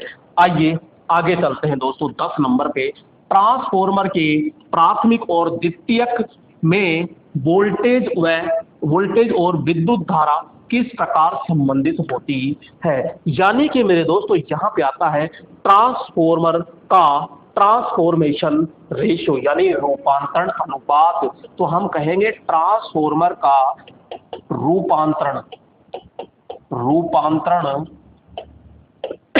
अनुपात। तो ये क्या होता है, तो अपन कहते हैं कि भैया सेकेंडरी वाइंडिंग में टर्नों की संख्या, सेकेंडरी वाइंडिंग में टर्नों की संख्या और प्राइमरी वाइंडिंग में टर्नों की संख्या का जो अनुपात होता है ना, उसे ही हम क्या कहते हैं, यहाँ पे ट्रांसफॉर्मर का रूपांतरण अनुपात कहते हैं दोस्तों। यहाँ पे आपसे प्रतीक पूछा जाएगा कि इसका प्रतीक क्या होता है, तो प्रतीक होता है के। इसका दोस्तों मात्रक पूछा जाता है तो मात्रकहीन राशि होती है, मात्रकहीन, तो ये मात्रकहीन राशि होती है। अब दोस्तों के बराबर यहाँ पे आप लिख सकते हो कि एन एस बटा क्या होता है, एन पी होता है। इसी प्रकार यहाँ पे ई एस बटा ई पी होता है यानी ई एम एफ। और इसी को जैसे अपन लिखा जाए तो वोल्टेज के फॉर्म में भी लिख सकते हैं, वी पी होता है। वोल्टेज जो है यहाँ पे और धारा दोनों एक दूसरे के अपोजिट काम करेंगे यहाँ पे, तो धारा पी यानी प्राइमरी धारा लेंगे एस सेकेंडरी के साथ में, और यहाँ पे ये सेकेंडरी आ जाएगा। यहाँ पे मैं बात करता हूँ दोस्तों प्रतिबाधा जेड एस बराबर जेड पी भी होता है। तो यहाँ पे मेरे दोस्तों ये सीधा सीधा समझ गए होंगे मेरे ख्याल से, ये लीजिए, बोलो समझ में आया कि नहीं आया। तो ये होता है पूरा का पूरा रूपांतरण अनुपात होता है। अब मैच कर लीजिए, तो यहाँ पे V1 तो होगा नहीं, V2 V1 बराबर N1, तो ये भी गलत हो गया, ये भी है ना। तो V1 ये सॉरी N1 I1 ये गलत हो गया, V1 N2 ये भी गलत हो गया, V1 N1 और I2 ये दोस्तों सही हो गया। यानी कि एक्चुअल में होता तो ऐसे है, लेकिन इसने क्या किया, उल्टा लिख दिया। यानी PP का जो निचोड़ था वो ऊपर, P का मतलब प्राइमरी है, चाहे तो 1 नंबर लिख दो चाहे P, यानी कि यहाँ P बराबर क्या होता है 1 होता है, और S बराबर क्या होता है 2 होता है। P का मतलब प्राइमरी और S का मतलब होता है मेरे दोस्तों सेकेंडरी होता है। तो राइट ऑप्शन क्या हो जाएगा यहाँ पे, A ऑप्शन होता है। आइए दोस्तों नेक्स्ट प्रश्न की ओर चलते हैं। यहाँ पे ये क्या हुआ रे, कोई बात नहीं, ये दोस्तों आपके लिए ये बहुत ही अच्छी खुशखबरी है दोस्तों, मानो या ना मानो, लेकिन मेरे को पूरा भरोसा है आप पर कि एक बार विश्वास जरूर कर लेना मेरे को ऊपर। यहाँ पे इलेक्ट्रीशियन का पूरा बिल्कुल फाउंडेशन बैच चल रहा है दोस्तों, और फाउंडेशन बेस की जो फीस रहती है मेरे दोस्तों यहाँ 599 रुपए। अरे मेरे दोस्तों 599 रुपए आप एक महीने में फालतू में खर्च कर देते होंगे कचौरी समोसा खा के दोस्तों, इस चीज को ध्यान रखना। लेकिन यहाँ 599 रुपए में मैं आपको 3 सब्जेक्ट देने वाला हूं। यहाँ पे नंबर 1 यहाँ पे देने वाला हूं पूरी की पूरी आपको इलेक्ट्रीशियन थ्योरी का पूरा कोर्स होगा। और दोस्तों यहाँ पे इंजीनियरिंग आपको पूरी की पूरी ड्राइंग, तो यहाँ पूरी की पूरी ड्राइंग होगी। और यहाँ पे मेरे दोस्तों यहाँ पे आपका बेसिक साइंस होगी, बेसिक क्या होगी दोस्तों, साइंस होगी। तो यहाँ पे 3 सब्जेक्ट होगी। आप अभी क्या कीजिए, प्ले स्टोर से आदर्श टेक्निकल क्लासेज ऐप डाउनलोड कर लीजिए मेरे दोस्तों। यहाँ पे आदर्श टेक्निकल क्लासेज ऐप डाउनलोड कर लीजिए प्ले स्टोर से आराम से, और उसमें रजिस्टर्ड होके और आप कोर्स खरीद लीजिए दोस्तों। आराम से आप खरीद सकते हो, कोई दिक्कत नहीं है दोस्तों। यहाँ पे अधिक जानकारी के लिए यहाँ आप कॉल करके भी पूछ सकते हो मेरे दोस्तों। ये पूरा का पूरा फॉर्मेट है। 599 रुपए कोई माई बाप नहीं है दोस्तों। आपको पता चल गया होगा कि लोको पायलट में क्या हालात है। क्यों? क्योंकि ज्यादातर स्टूडेंट कहते हैं अरे 27 नंबर ही तो लाने हैं, 75 में से ले आएंगे। भाई साहब हवा निकल गई 27 नंबर में। क्यों? क्योंकि जो बंदा ऑब्जेक्टिव पे डिपेंड था उसका हवा निकल गया। यहाँ पूरा निम्बी पैटर्न पर पूरा का पूरा कोर्स हो रहा है दोस्तों। जीरो लेवल से हाई लेवल हो रहा है, बिल्कुल बेसिक के साथ एक एक लाइन टू लाइन कोर्स करवा रहा हूँ। साथ में ऑब्जेक्टिव भी है, साथ में न्यूमेरिकल भी है, और पूरा का पूरा थ्योरेटिकल है, पूरा इमेज के साथ में, वीडियो के साथ में, हर तरीके से है दोस्तों। तो आप चूकना मत, बाद में ये कोर्स दोस्तों महंगा होने वाला है मेरे दोस्तों। आइए नेक्स्ट प्रश्न की ओर चलते हैं। शून्य लोड प्राथमिक धारा यानी IP पूर्ण भार प्राथमिक धारा का लगभग कितना होता है। दोस्तों समझिएगा इसको ध्यानपूर्वक, मैं समझाता हूं आपको। यहाँ पे ये इस प्रकार से है, तो यहाँ पे ये इस प्रकार से होने वाला है। ये सेकेंडरी वाइंडिंग है और ये हमारी प्राइमरी वाइंडिंग है। ये प्राइमरी, ये सेकेंडरी। यहाँ पे हम क्या दे रहे हैं, सप्लाई दे रहे हैं। ये कह रहा है शून्य लोड, ठीक है, शून्य लोड प्राथमिक धारा IP पूर्ण भार प्राथमिक धारा का लगभग कितना है। दोस्तों थोड़ी देर सपोज कर लेते हैं, यहाँ पे हमने लोड लगा दिया तो इस समय कुछ ना कुछ यहाँ पे धारा है, ठीक है भाई, यहाँ पे कुछ ना कुछ धारा है। लेकिन मैंने क्या कहा कि भाई साहब मैं तो यहाँ इसको हटाऊंगा तो दोस्तों यहाँ पे क्या हो गया, तो यहाँ पे तो नो लोड हो गया। यहाँ क्या हो गया, नो लोड हो गया। तो अब भी तो धारा होगी ना। तो अब धारा क्या होगी, पहले लोड था इसका मतलब धारा थी, तो पहले ज्यादा होगी, क्योंकि लोड रहेगा तो धारा ज्यादा ही तो खींचेगा ना। अब बिल्कुल लोड ही नहीं है, लोड नहीं है तो यहाँ भी नहीं है, तो यहाँ रहेगी लेकिन बहुत कम रहेगी। तो यहाँ जब पूर्ण लोड था तो उसकी तुलना में मात्र 2 से 3% रहती है। तो यहाँ पे तो नो लोड धारा यानी I0 का मान कितना रहेगा, तो मैं कहूंगा 2 से 3% होता है। दोस्तों इसमें नो लोड कंडीशन यानी I0 जो होती है ना, यहाँ पे नो लोड धारा जो होती है ये वोल्टेज से पीछे रहती है। पीछे रहती है कितना, तो मैं कहूंगा लगभग ये 70 से 80 डिग्री पीछे रहती है। तो मैं इसमें मैं कहता हूं इसमें नो लोड धारा वोल्टेज से 70 डिग्री से 80 डिग्री 70 से 80 डिग्री पश्चगामी रहती है, यानी पीछे रहती है ना।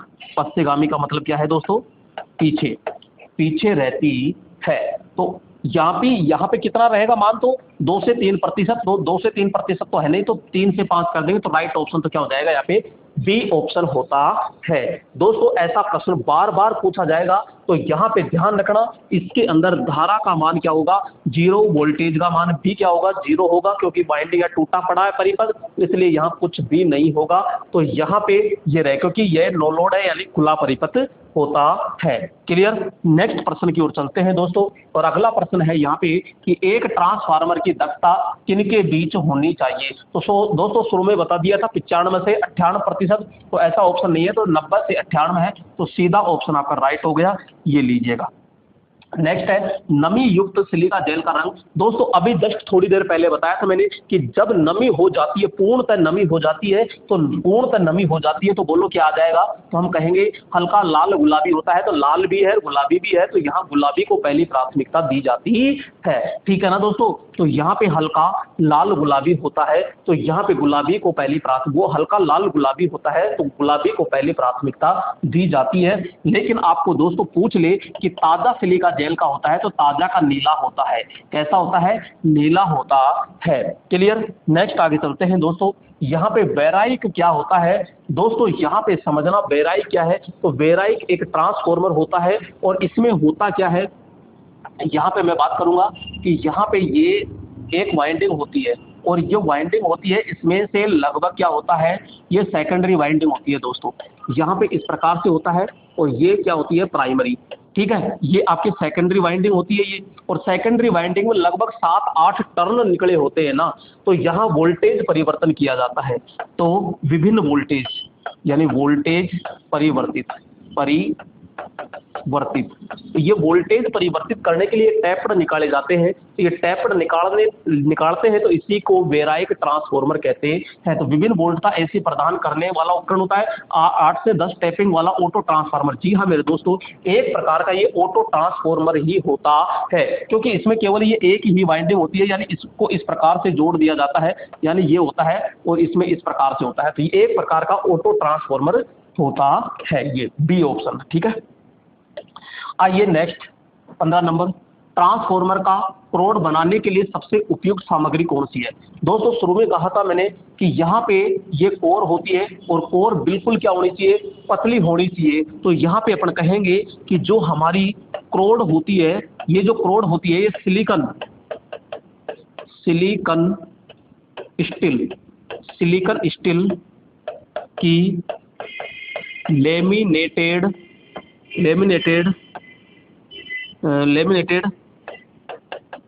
पत्तियों से निर्मित होती है। यानी अब ये पतली तो होगी तो बिल्कुल भी गर्म नहीं होगी दोस्तों। तो तप्त वल्लित, भाई हाँ तप्त का क्या मतलब है, तप्त थोड़ी होनी चाहिए, अतप्त होनी चाहिए। तो अतप्त वल्लित कण विन्यास इस्पात की बड़ी होती है, तो बी ऑप्शन क्या हो जाएगा, राइट ऑप्शन होगा दोस्तों। ठीक है। यहाँ पे नेक्स्ट प्रश्न आता है कि ट्रांसफॉर्मर में प्राइमरी और सेकेंडरी के बीच में प्रतिरोध कितना होता है। तो शुरू में मैंने समझाया था कि यहाँ पे ये है, तो ये प्राइमरी वाइंडिंग है और ये सेकेंडरी वाइंडिंग है, दोनों आपस में दोस्तों टच हो रही है क्या, जी नहीं, ये लगभग ओपन सर्किट की तरह काम कर रहा है, यानी मैं कहूंगा ओपन। और जब ओपन होता है तो यहाँ पे बोलो प्रतिरोध क्या हो जाएगा, तो अपन कहेंगे भाई साहब अनंत प्रतिरोध होता है। यहाँ पे क्या रह जाएगा, अनंत प्रतिरोध होता है। तो दोनों वाइंडिंग के मध्य में प्रतिरोध क्या रहेगा, अनंत होता है। आइए, ट्रांसफॉर्मर की रेटिंग क्या होती है दोस्तों, ये तो आप सब बता दोगे क्योंकि पहले प्रश्न की शुरुआत में ही मैंने तुरंत बता दिया था कि यहाँ पे KVAR की बताइए सबसे पहले। तो यहाँ कहेंगे अपन सिंक्रोनस मोटर, यहाँ पे मैं बात करूंगा, यहाँ पे सिंक्रोनस मोटर। इसके अलावा प्रतिघाती शक्ति जो होती है उनको सबको किस में मापा जाता है, VAR में। BPH जो होती है ये आपकी किस में होती है, मोटर की होती है। और दोस्तों वाट में किसका मापा जाता है, तो यहाँ पे अपन कहेंगे वास्तविक जो शक्ति होती है, वास्तविक जो शक्ति होती है उसको वाट में माप लिया जाता है, ठीक है। और यहाँ पे BPH कह दो चाहे HP कह दो, मोटर की शक्ति होती है। और जो KVA होता है, ये KVA जो होता है दोस्तों, ये आपके अल्टरनेटर और दूसरा आपके ट्रांसफॉर्मर की होती है। तो राइट ऑप्शन क्या हो जाएगा, ए ऑप्शन होता है। अल्टरनेटर की भी KVA में होती है और यहाँ ट्रांसफॉर्मर की भी KVA में होती है। आइए नेक्स्ट प्रश्न पे चर्चा करते हैं। तो ट्रांसफॉर्मर किसके सिद्धांत पर काम करता है दोस्तों, ट्रांसफॉर्मर का मैंने बताया था, यहाँ पे ट्रांसफॉर्मर का सिद्धांत। तो पहला यहाँ पे विद्युत चुंबकीय प्रेरण, दूसरा यहाँ पे सह प्रेरण, नेक्स्ट तीसरा म्यूचुअल इंडक्शन, चौथा अन्योन्य प्रेरण, पांचवा आपसी प्रेरण, छठा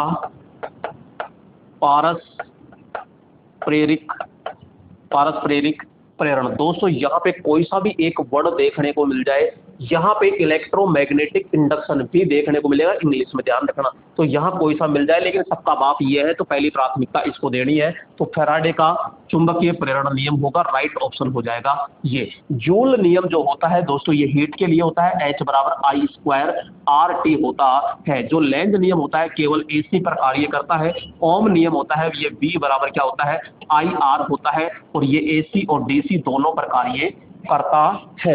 तो ये चीज ध्यान रखिएगा, ठीक है दोस्तों। राइट ऑप्शन डी हो गया। आइए नेक्स्ट प्रश्न पे चलते हैं। 19 नंबर, कोर प्रकार के ट्रांसफॉर्मर की कुंडली किस रूप से जुड़ी होती है। तो दोस्तों यहाँ पे बात करते हैं, अब ध्यान से देखिएगा।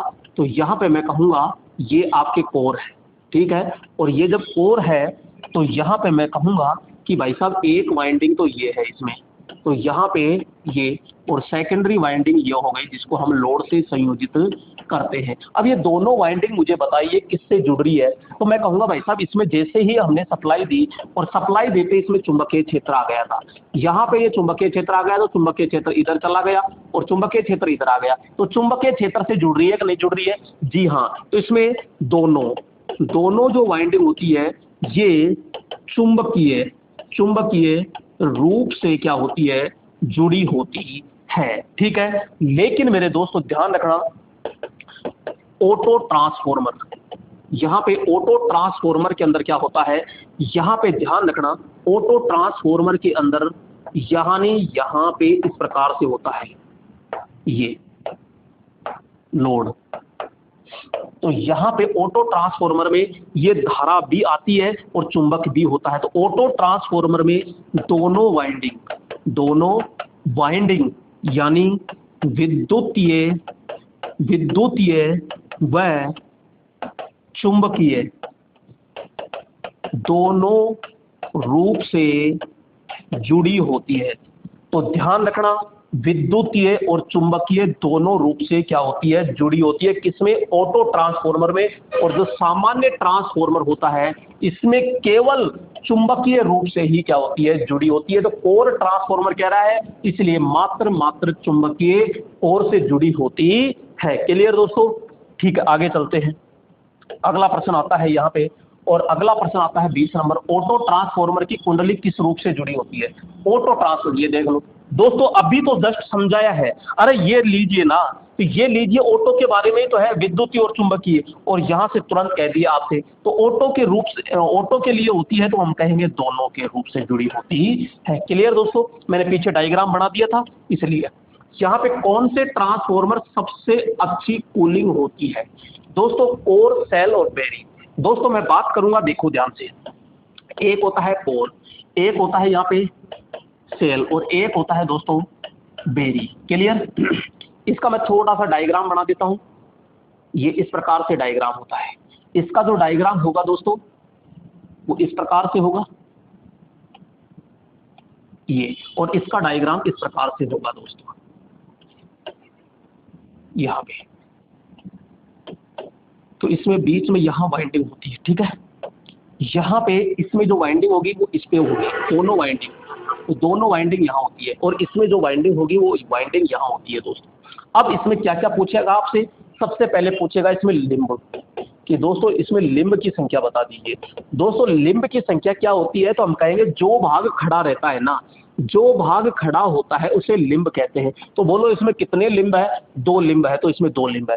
इसमें देखो 1 भाग, 2 भाग, 3 भाग है, तो दोस्तों कितने हो गए? 3। और दोस्तों इसमें तो गिनती नहीं है, इसमें क्या है? अनेक, तो इसमें कहेंगे अनेक, ठीक है।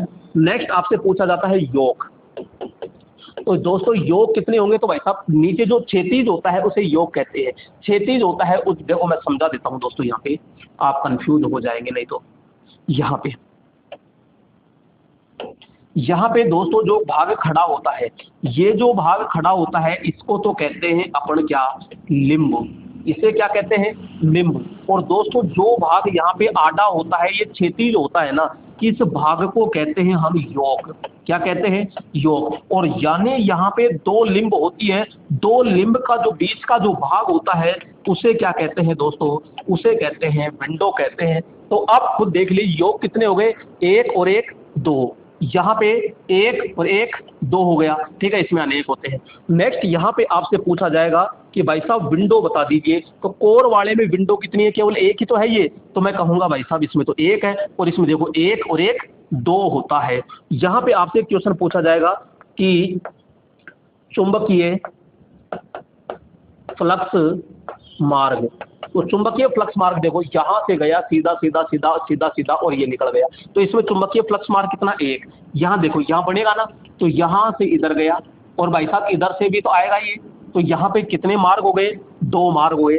सबसे ज्यादा गर्म होने वाली, या कूलिंग कह दो, कूलिंग, कूलिंग सबसे ज्यादा कूलिंग, तो यहाँ पे जो कूलिंग होगी ये सबसे कम हो, क्योंकि इसमें रास्ता ही एक है, तो ये सबसे कम होगी कूलिंग, ये कम होगी।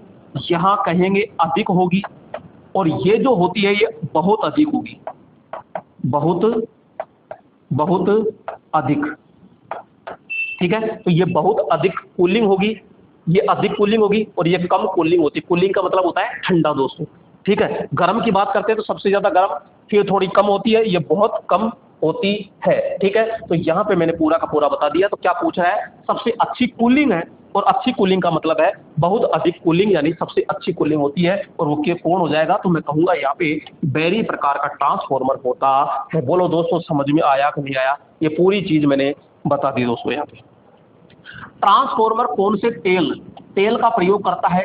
दोस्तों यहाँ पे मैं बात करूंगा तेल। अगर मैं तेल की बात करता हूं तो तेल का यहाँ पे कार्य पहला कार्य होता है मेरे दोस्तों, ध्यान रखना, कूलिंग का। कूलिंग का दूसरा कार्य होता है स्पार्किंग रोकना। दूसरा कार्य क्या होता है इसमें? यहाँ पे वाइंडिंग को इंसुलेशन प्रदान करना। तो यहाँ पे वाइंडिंग को इंसुलेशन, वाइंडिंग को इंसुलेशन प्रदान करना। और तीसरा होता है स्पार्किंग रोकना, स्पार्किंग रोकना, ठीक है। अब ये तो कार्य हो गया। नेक्स्ट यहाँ पे कहते हैं प्रकार की बात करते हैं। तो भाई साहब प्रकार 2 प्रकार होते हैं। एक होता है इसमें खनिज तेल, और एक होता है सिंथेटिक। जो सिंथेटिक होता है ये निम्न क्षमता वाले में प्रयोग करते हैं, निम्न क्षमता में प्रयोग करते हैं। और ये जो होता है ये दोस्तों उच्च क्षमता में प्रयोग किया जाता है। ठीक है। तो खनिज तेल सबसे ज्यादा प्रयोग किया जाता है, तो कौन से तेल का प्रयोग करेंगे दोस्तों? हम खनिज तेल का प्रयोग करते हैं, सिंथेटिक का भी प्रयोग करते हैं। ए व सी, ए व सी दोनों कहाँ गया? अच्छा, ए व सी दोनों कहाँ है? ए व बी दोनों है। ये दोस्तों इसको ए व बी दोनों करना दोस्तों। यहाँ पे बात करेंगे, यहाँ पे ये बी है दोस्तों, ये क्या है? बी, तो इसको सही कर लेना। तो यहाँ पे हम कहेंगे राइट ऑप्शन क्या हो जाएगा? यहाँ पे ए व बी दोनों हो जाएगा, यानी इसका भी प्रयोग करते हैं और इसका भी प्रयोग करते हैं। तो सामान्यतः अगर एक ही पूछना चाहे तो पहली प्राथमिकता खनिज वाले को अपन देते हैं, क्योंकि इसका जो प्रयोग होता है ये आपके इनडोर ट्रांसफार्मर में किया जाता है, यानी इसका जो प्रयोग किया जाता है तो कहेंगे इनडोर। इनडोर जो ट्रांसफार्मर होता है वहां पे प्रयोग करते हैं, और ये जो होता है आउटडोर ट्रांसफार्मर होता है वहां पे इसका प्रयोग किया जाता है। क्लियर? नेक्स्ट आगे चलते हैं दोस्तों, और यहाँ पे आगे है ट्रांसफार्मर पर नो लोड परीक्षण क्या निश्चित करने के लिए किया जाता है? दोस्तों शुरू में ही मैंने तीनों परीक्षण बता दिए थे, तो यहाँ पे पूछ रहा है नो लोड। जब नो लोड है यानी लोड ही नहीं है, तो बोलो ताम्र धारा होगी क्या? नहीं होगी ना हानि, तो वहां पे होगी कौन सी? फिर लोह हानि होगी। तो यहाँ कहेंगे भैया आयरन हानि और मैग्नेटाइजिंग हानि। दोस्तों यहाँ पे मैं कहूंगा कि जो लोह हानि होती है, लोह हानि को हम कोर हानि कहते हैं, इसी को हम चुंबकीय हानि भी कहते हैं। चुंबकीय हानि को मैग्नेटाइजिंग कहते हैं। लोह हानि होती है ये आपकी नियत हानि होती है, ये आपकी जो नियत हानि होती है इसी को क्या कहते हैं दोस्तों? स्थिर हानि कहते हैं। क्या कहते हैं? स्थिर हानि कहते हैं। ये जो होती है ये लोड पर डिपेंड नहीं होती, ये मेरे दोस्तों आवृत्ति पर क्या होती है? निर्भर होती है। यहाँ पे मैं बात करूं परीक्षण की, तो ये परीक्षण किस पे होगा? तो मैं कहूंगा नो लोड पर। नो लोड पर ज्ञात की जाती है। और यहाँ पे मैं प्रकार की बात करता हूं दोस्तों, मैं बात करता हूं यहाँ पे प्रकार की, तो ये दो प्रकार की होती है। पहली होती है यहाँ पे कौन सी? पहली जो होती है ये होती है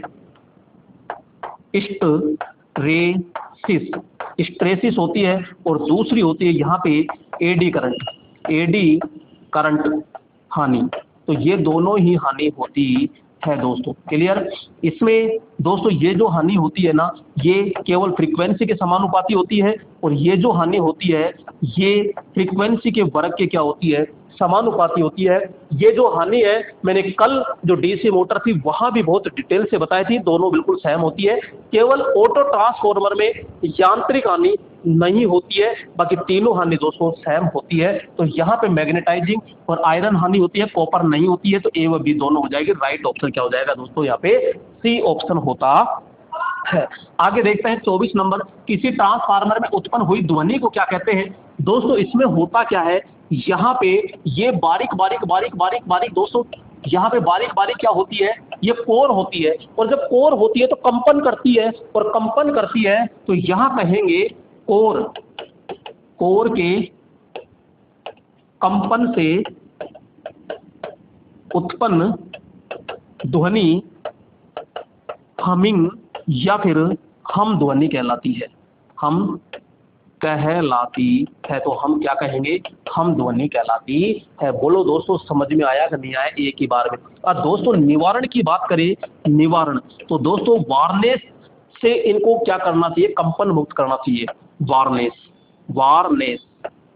वार्नेस द्वारा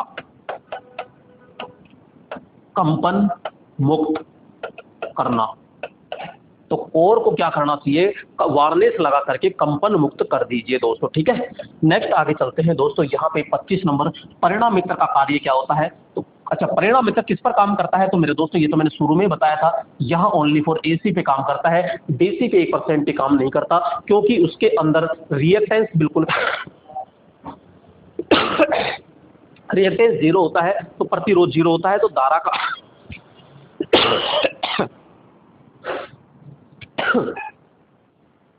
दोस्तों पानी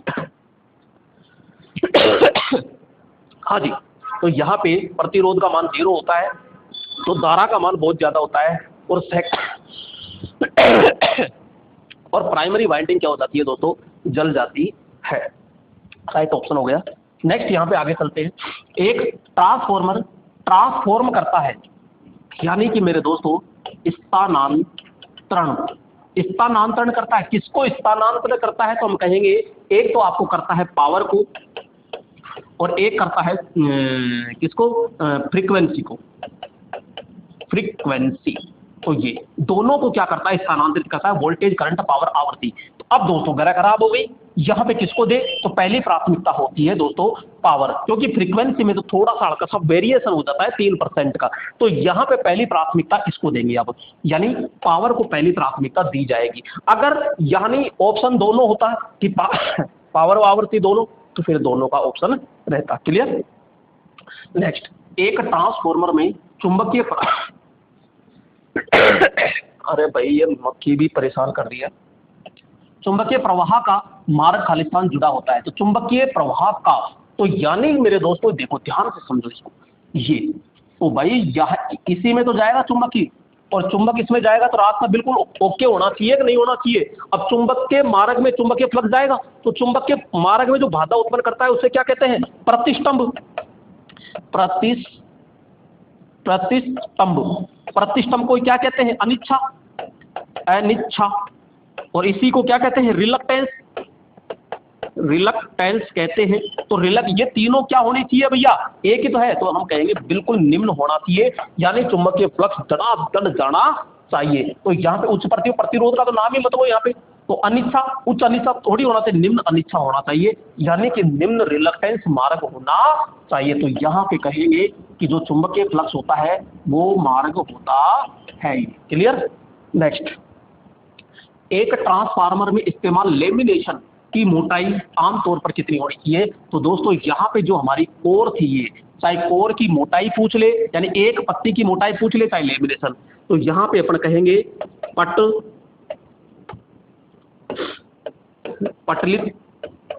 पटलित कह दे या लेमिनेशन, तो लेमिनेशन कह दे।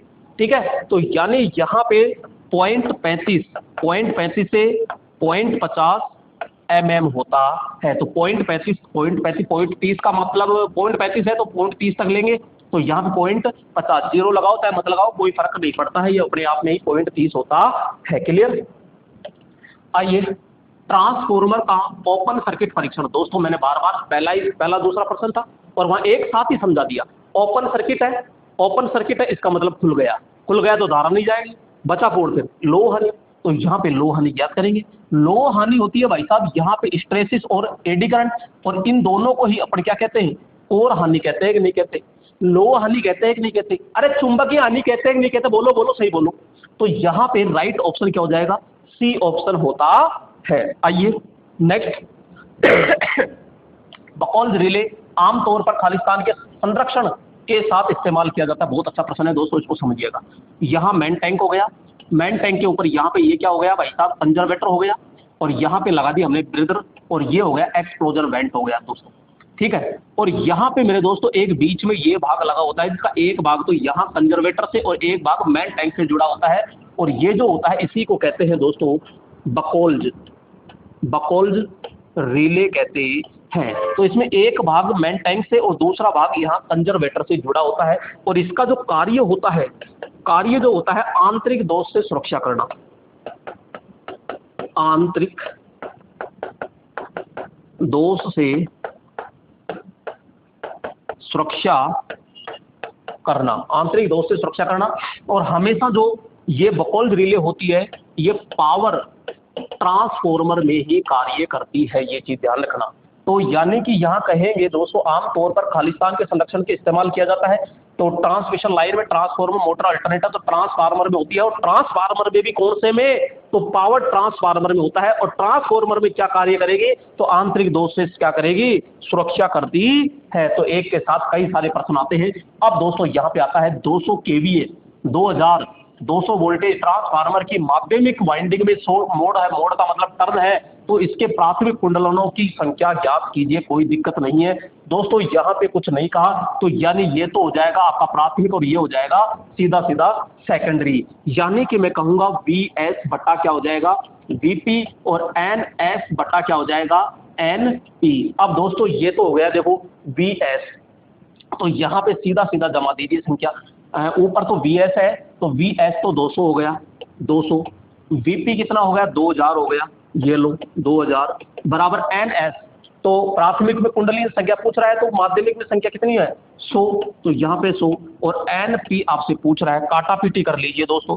यहाँ पे 2 जीरो से तो 2 जीरो गया, और 2 से ये 2 गया, तो बचा कितना, 1000। तो NP बराबर कितना आ गया, सीधा सीधा 1000 टर्न आ गया यहाँ पे। तो 1000 टर्न राइट ऑप्शन क्या हो जाएगा यहाँ पे, ये हो जाएगा दोस्तों। क्लियर। आइए नेक्स्ट, दिए गए विकल्पों में से उपभोक्ता वितरण के लिए प्रयुक्त ट्रांसफार्मर यानी कुंडल या वाइंडिंग परिवर्तन की पहचान कीजिए। दोस्तों यहाँ पे उपभोक्ता यानी वितरण, जहाँ पे अपना कनेक्शन मिलता है ना, उसमें न्यूट्रल आता है, और जहाँ से वो न्यूट्रल आता है तो हम कहते हैं कि भाई साहब, जहाँ से न्यूट्रल आता है तो न्यूट्रल कहाँ से निकलता है, तो हम कहते हैं स्टार से निकलता है।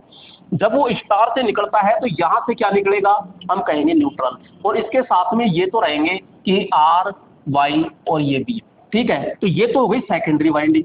और यहाँ पे मेरे दोस्तों ये कोर है, कोर है तो यहाँ होती है डेल्टा वाइंडिंग। कौन सी होती है, ये डेल्टा। तो डेल्टा 2 क्या होता है, यहाँ पे स्टार कनेक्शन होता है, कहाँ पे, वितरण ट्रांसफार्मर में। और यहाँ पे ये जो न्यूट्रल होता है ये हमेशा क्या रहता है, ग्राउंड हो जाता है। तो इसमें टर्मिनल पूछे दोस्तों, ये टर्मिनल कितने होते हैं, तो टर्मिनल होते हैं टोटल 7, क्योंकि 4 तो ये हो गए और 3 इधर के होते हैं।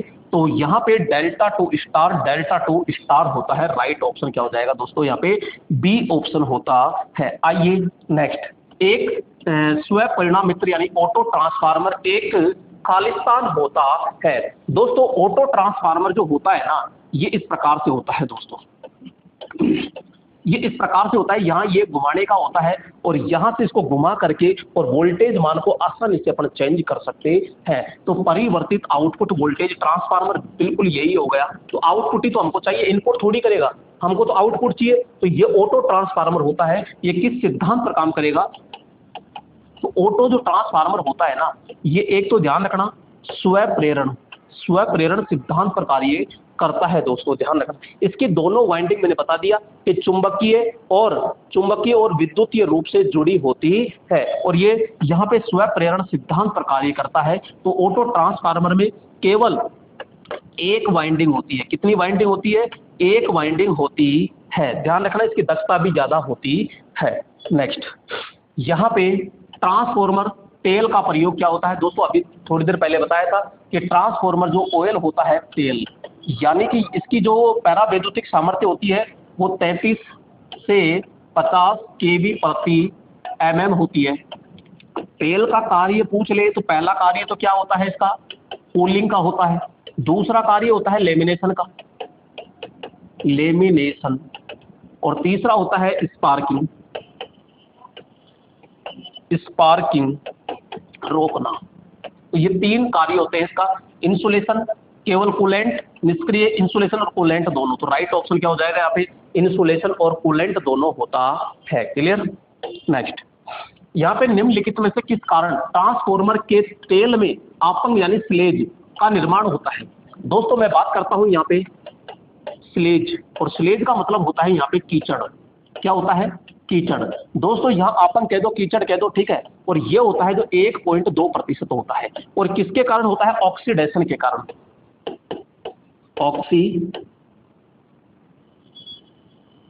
ऑक्सीडेशन। तो यहाँ ऑक्सीजन से क्या बनता है, ऑक्सीडेशन क्रिया होती है, तो उसके साथ में एक कीचड़ तैयार करता है। तो 1.2% होता है। तेल में नमी और धूल के कणों के कारण जी नहीं, कागज के छोटे टुकड़ों के कारण जी नहीं। ट्रांसफार्मर तेल की विद्युत रोधी पदार्थ के साथ रासायनिक अभिक्रिया के कारण, और ट्रांसफार्मर तेल का ऑक्सीकरण के कारण। दोस्तों राइट ऑप्शन क्या हो जाएगा यहाँ पे, डी। ऑक्सीकरण हिंदी है, ऑक्सीडेशन इंग्लिश वर्जन होता है। तो राइट ऑप्शन क्या हो जाएगा यहाँ पे, डी होता है। नेक्स्ट 36 नंबर, 500 केवीए ट्रांसफार्मर का सतत क्षय का मतलब होता है नियत हानि। 500 वाट है और पूर्ण लोड पर कॉपर 2000 वाट है, तो किस भार पर लोड दक्षता अधिकतम होगी। दोस्तों हमको पता है कि यहाँ पे कि जो अधिकतम जो हानि होती है उसमें ताम्र हानि बराबर होता है, यहाँ पे अपन कहेंगे लोह हानि। क्लियर। तो यहाँ पे तो कह रहा है अधिकतम दक्षता पर होगी। तो दोस्तों यहां पे बात कर रहे हैं पूर्ण लोड पे, तो सतत 500 पे है और पूर्ण लोड पर कॉपर हानि कितनी है, 2000 वाट होती है। तो किस लोड पर किस लोड पर दक्षता अधिकतम होगी? भाई पूर्ण लोड पर 500 केवी होता है ना, तो 500 केवी का सतत यानी नियत हानि तो कितनी है, तो यहाँ पे 500 है। और पूर्ण लोड पर कॉपर हानि कितनी है, पूर्ण लोड पर कॉपर हानि कितनी है, तो 2000 वाट है। और किस भार पर, तो पूर्ण भार पर होता है। और पूर्ण भार पर क्षति कितनी है, पूर्ण भार पर ये 2000 वाट है और 2000 वाट है तो दक्षता अधिकतम होगी किस भार पर, तो हम कहेंगे पूर्ण भार पर। और पूर्ण भार कितना है 500, तो 500 केवीए तो होगा। तो राइट ऑप्शन सीधा कितना हो जाएगा, बी ऑप्शन होता है। तो यहाँ पे अपन सीधा कहेंगे ताम्र हानि और कॉपर लॉस होता है, क्योंकि पूर्ण लोड पर सतत हानि और पूर्ण लोड पर कॉपर हानि, तो कॉपर हानि के बराबर ही कौन सी होगी, सतत हानि होती है। क्लियर, यहाँ पे कोई डाउट नहीं। आइए आगे चलते हैं। नेक्स्ट, एक पूर्ण लोड परियुक्त वोल्टेज शून्य भार धारा ले जाती है खालिस्तान कोण के द्वारा। तो दोस्तों मैंने शुरू में बताया था कि जो आपके I0 धारा होती है, I0 धारा होती है ये वोल्टेज से, I0 धारा वोल्टेज से पीछे होती है। अब कितना पीछे होती है, तो मैंने कहा कि ये लगभग 70 से 80 डिग्री पीछे होती है। तो राइट ऑप्शन क्या हो जाएगा यहाँ पे, 75 डिग्री पीछे होती है। नेक्स्ट, एक सेल प्रकार परिणामित्र में लिंब कितने होते हैं? दोस्तों मैंने थोड़ी देर पहले भी तीनों के बारे में समझाया था इस तरह ये। तो यहाँ पे जो लिंब संख्या होती है, एक लिंब तो ये हो गई, एक लिंब ये हो गई और एक लिंब ये हो गई। तो बोलो कितनी लिंब हो गई, तो मैं कहूंगा अच्छा सेल प्रकार में लिंब तो हो गई 203, लिंब तो हो गई इसमें, लिंब तो हो गई 3 और योग पूछ रहा है तो भाई साहब योग तो ये हो गई और एक ये हो गई। तो 3 और 2 3 और 2 3 और 2 राइट ऑप्शन हो गया, सी ऑप्शन राइट। आइए नेक्स्ट अगला प्रश्न आता है यहाँ पे, एक स्टेप अप ट्रांसफॉर्मर में। दोस्तों यहाँ पे जैसे कि मैं बात करूँ दो होते हैं, एक होता है स्टेप अप ट्रांसफार्मर और एक होता है स्टेप डाउन। इसमें क्या करता है, ये क्या करता है कि निम्न वोल्टेज होता है, इसको क्या करता है, ये उच्च वोल्टेज में चेंज करता है, निम्न वोल्टेज को उच्च वोल्टेज में चेंज करता है। और ये क्या करता है, उच्च वोल्टेज होता है, इस उच्च वोल्टेज को निम्न वोल्टेज में क्या करता है, बदलता है, निम्न वोल्टेज में क्या करता है, बदलता है। ये चीज ध्यान रखना। अब यहाँ पे इसमें के का जो मान होता है, इसमें के का मान होता है वो 1 से ज्यादा होता है, 1 से क्या होता है, ज्यादा होता है। और इसमें के का मान जो होता है वो 1 से क्या होता है, कम होता है। दोस्तों इसमें बात करेंगे कि एन एस, क्योंकि टर्नों की संख्या ज्यादा होगी तो वोल्टेज भी ज्यादा होगा, तो एन एस ज्यादा होता है और एन पी क्या होता है इसमें, कम। जबकि स्टेप डाउन की बात कर रहा है तो एन एस कम होगा और एन पी क्या होगा, यहाँ पे कम होता है। इसी प्रकार वोल्टेज जो होता है एन वी एस इसका कम होगा और वी पी क्या हो जाएगा, इसका ज्यादा होगा। इसमें क्या होगा, वी एस ज्यादा होगा और वी पी क्या हो जाता है, कम होता है। क्लियर। तो यहाँ स्टेप अप के लिए पूछ रहा है, स्टेप अप का ये रहा लेखा जोखा एन एस ज्यादा है और एन पी बिल्कुल राइट ऑप्शन हो जाएगा, बी ऑप्शन होता है दोस्तों। आइए नेक्स्ट यहाँ पे चलते हैं और 40 नंबर प्रश्न, ट्रांसफॉर्मर का पूर्ण लोड पर अधिकतम दक्षता कितनी होती है? ठीक है, पूर्ण लोड पर अधिकतम दक्षता होती है, जबकि लोह हानि 800 वाट है तो आधे भार पर ताम्र हानि ज्ञात कीजिए। दोस्तों सबसे पहले तो ये चीज पता लगा लीजिए, क्योंकि ताम्र हानि पूछ रहा है और ताम्र हानि पूछ रहा है तो अधिकतम दक्षता पे, तो यहाँ पे हम कहेंगे अधिकतम दक्षता पर क्या होता है, तो ताम्र हानि बराबर क्या होती है, लोह हानि। तो यहाँ पे अधिकतम दक्षता पर लोह हानि कितनी है, 800। तो ये भी लोह हानि 800 है तो ताम्र हानि भी कितनी हो जाएगी, 800। अब पूछ रहा है कि आधे लोड पर, दोस्तों आधे लोड पर ताम्र हानि ज्ञात करनी है, यानी आधे पर, और आधे पर ज्ञात करनी है तो इसका स्क्वायर, और पूर्ण पर कितनी है, 800। तो ये लो, तो यहाँ पे निकल जाएगी आपकी क्या निकल जाएगी, ताम्र हानि निकल जाएगी। तो 1 का स्क्वायर 1 और 2 का स्क्वायर 4, तो यहाँ पे ये 800 हो जाएगा। तो ये 4 से गया, ये कितनी बार, तो 200, तो यहाँ पे 200 वाट आ जाएगा। राइट ऑप्शन क्या हो जाएगा, 200 वाट। क्लियर दोस्तों, समझ में आ गया होगा। यहाँ पे ये सारी डिटेल के साथ में अपन ने पूरा का पूरा आज ट्रांसफॉर्मर का पूरा पोस्टमार्टम कर दिया है दोस्तों। इसी प्रकार दोस्तों बने रहिएगा। और लास्ट में एक बार मैं फिर आपसे कहना चाहूँगा कि इस वीडियो को अपने दोस्तों तक शेयर जरूर कर दीजिए प्लीज। आपसे रिक्वेस्ट है, हाथ जोड़ के रिक्वेस्ट है दोस्तों, आप शेयर जरूर कर दीजिए बस, और मुझे कुछ नहीं चाहिए। ठीक है, नेक्स्ट चैप्टर के साथ फिर कल मुलाकात करते हैं, तब तक के लिए जय हिंद मेरे दोस्तों।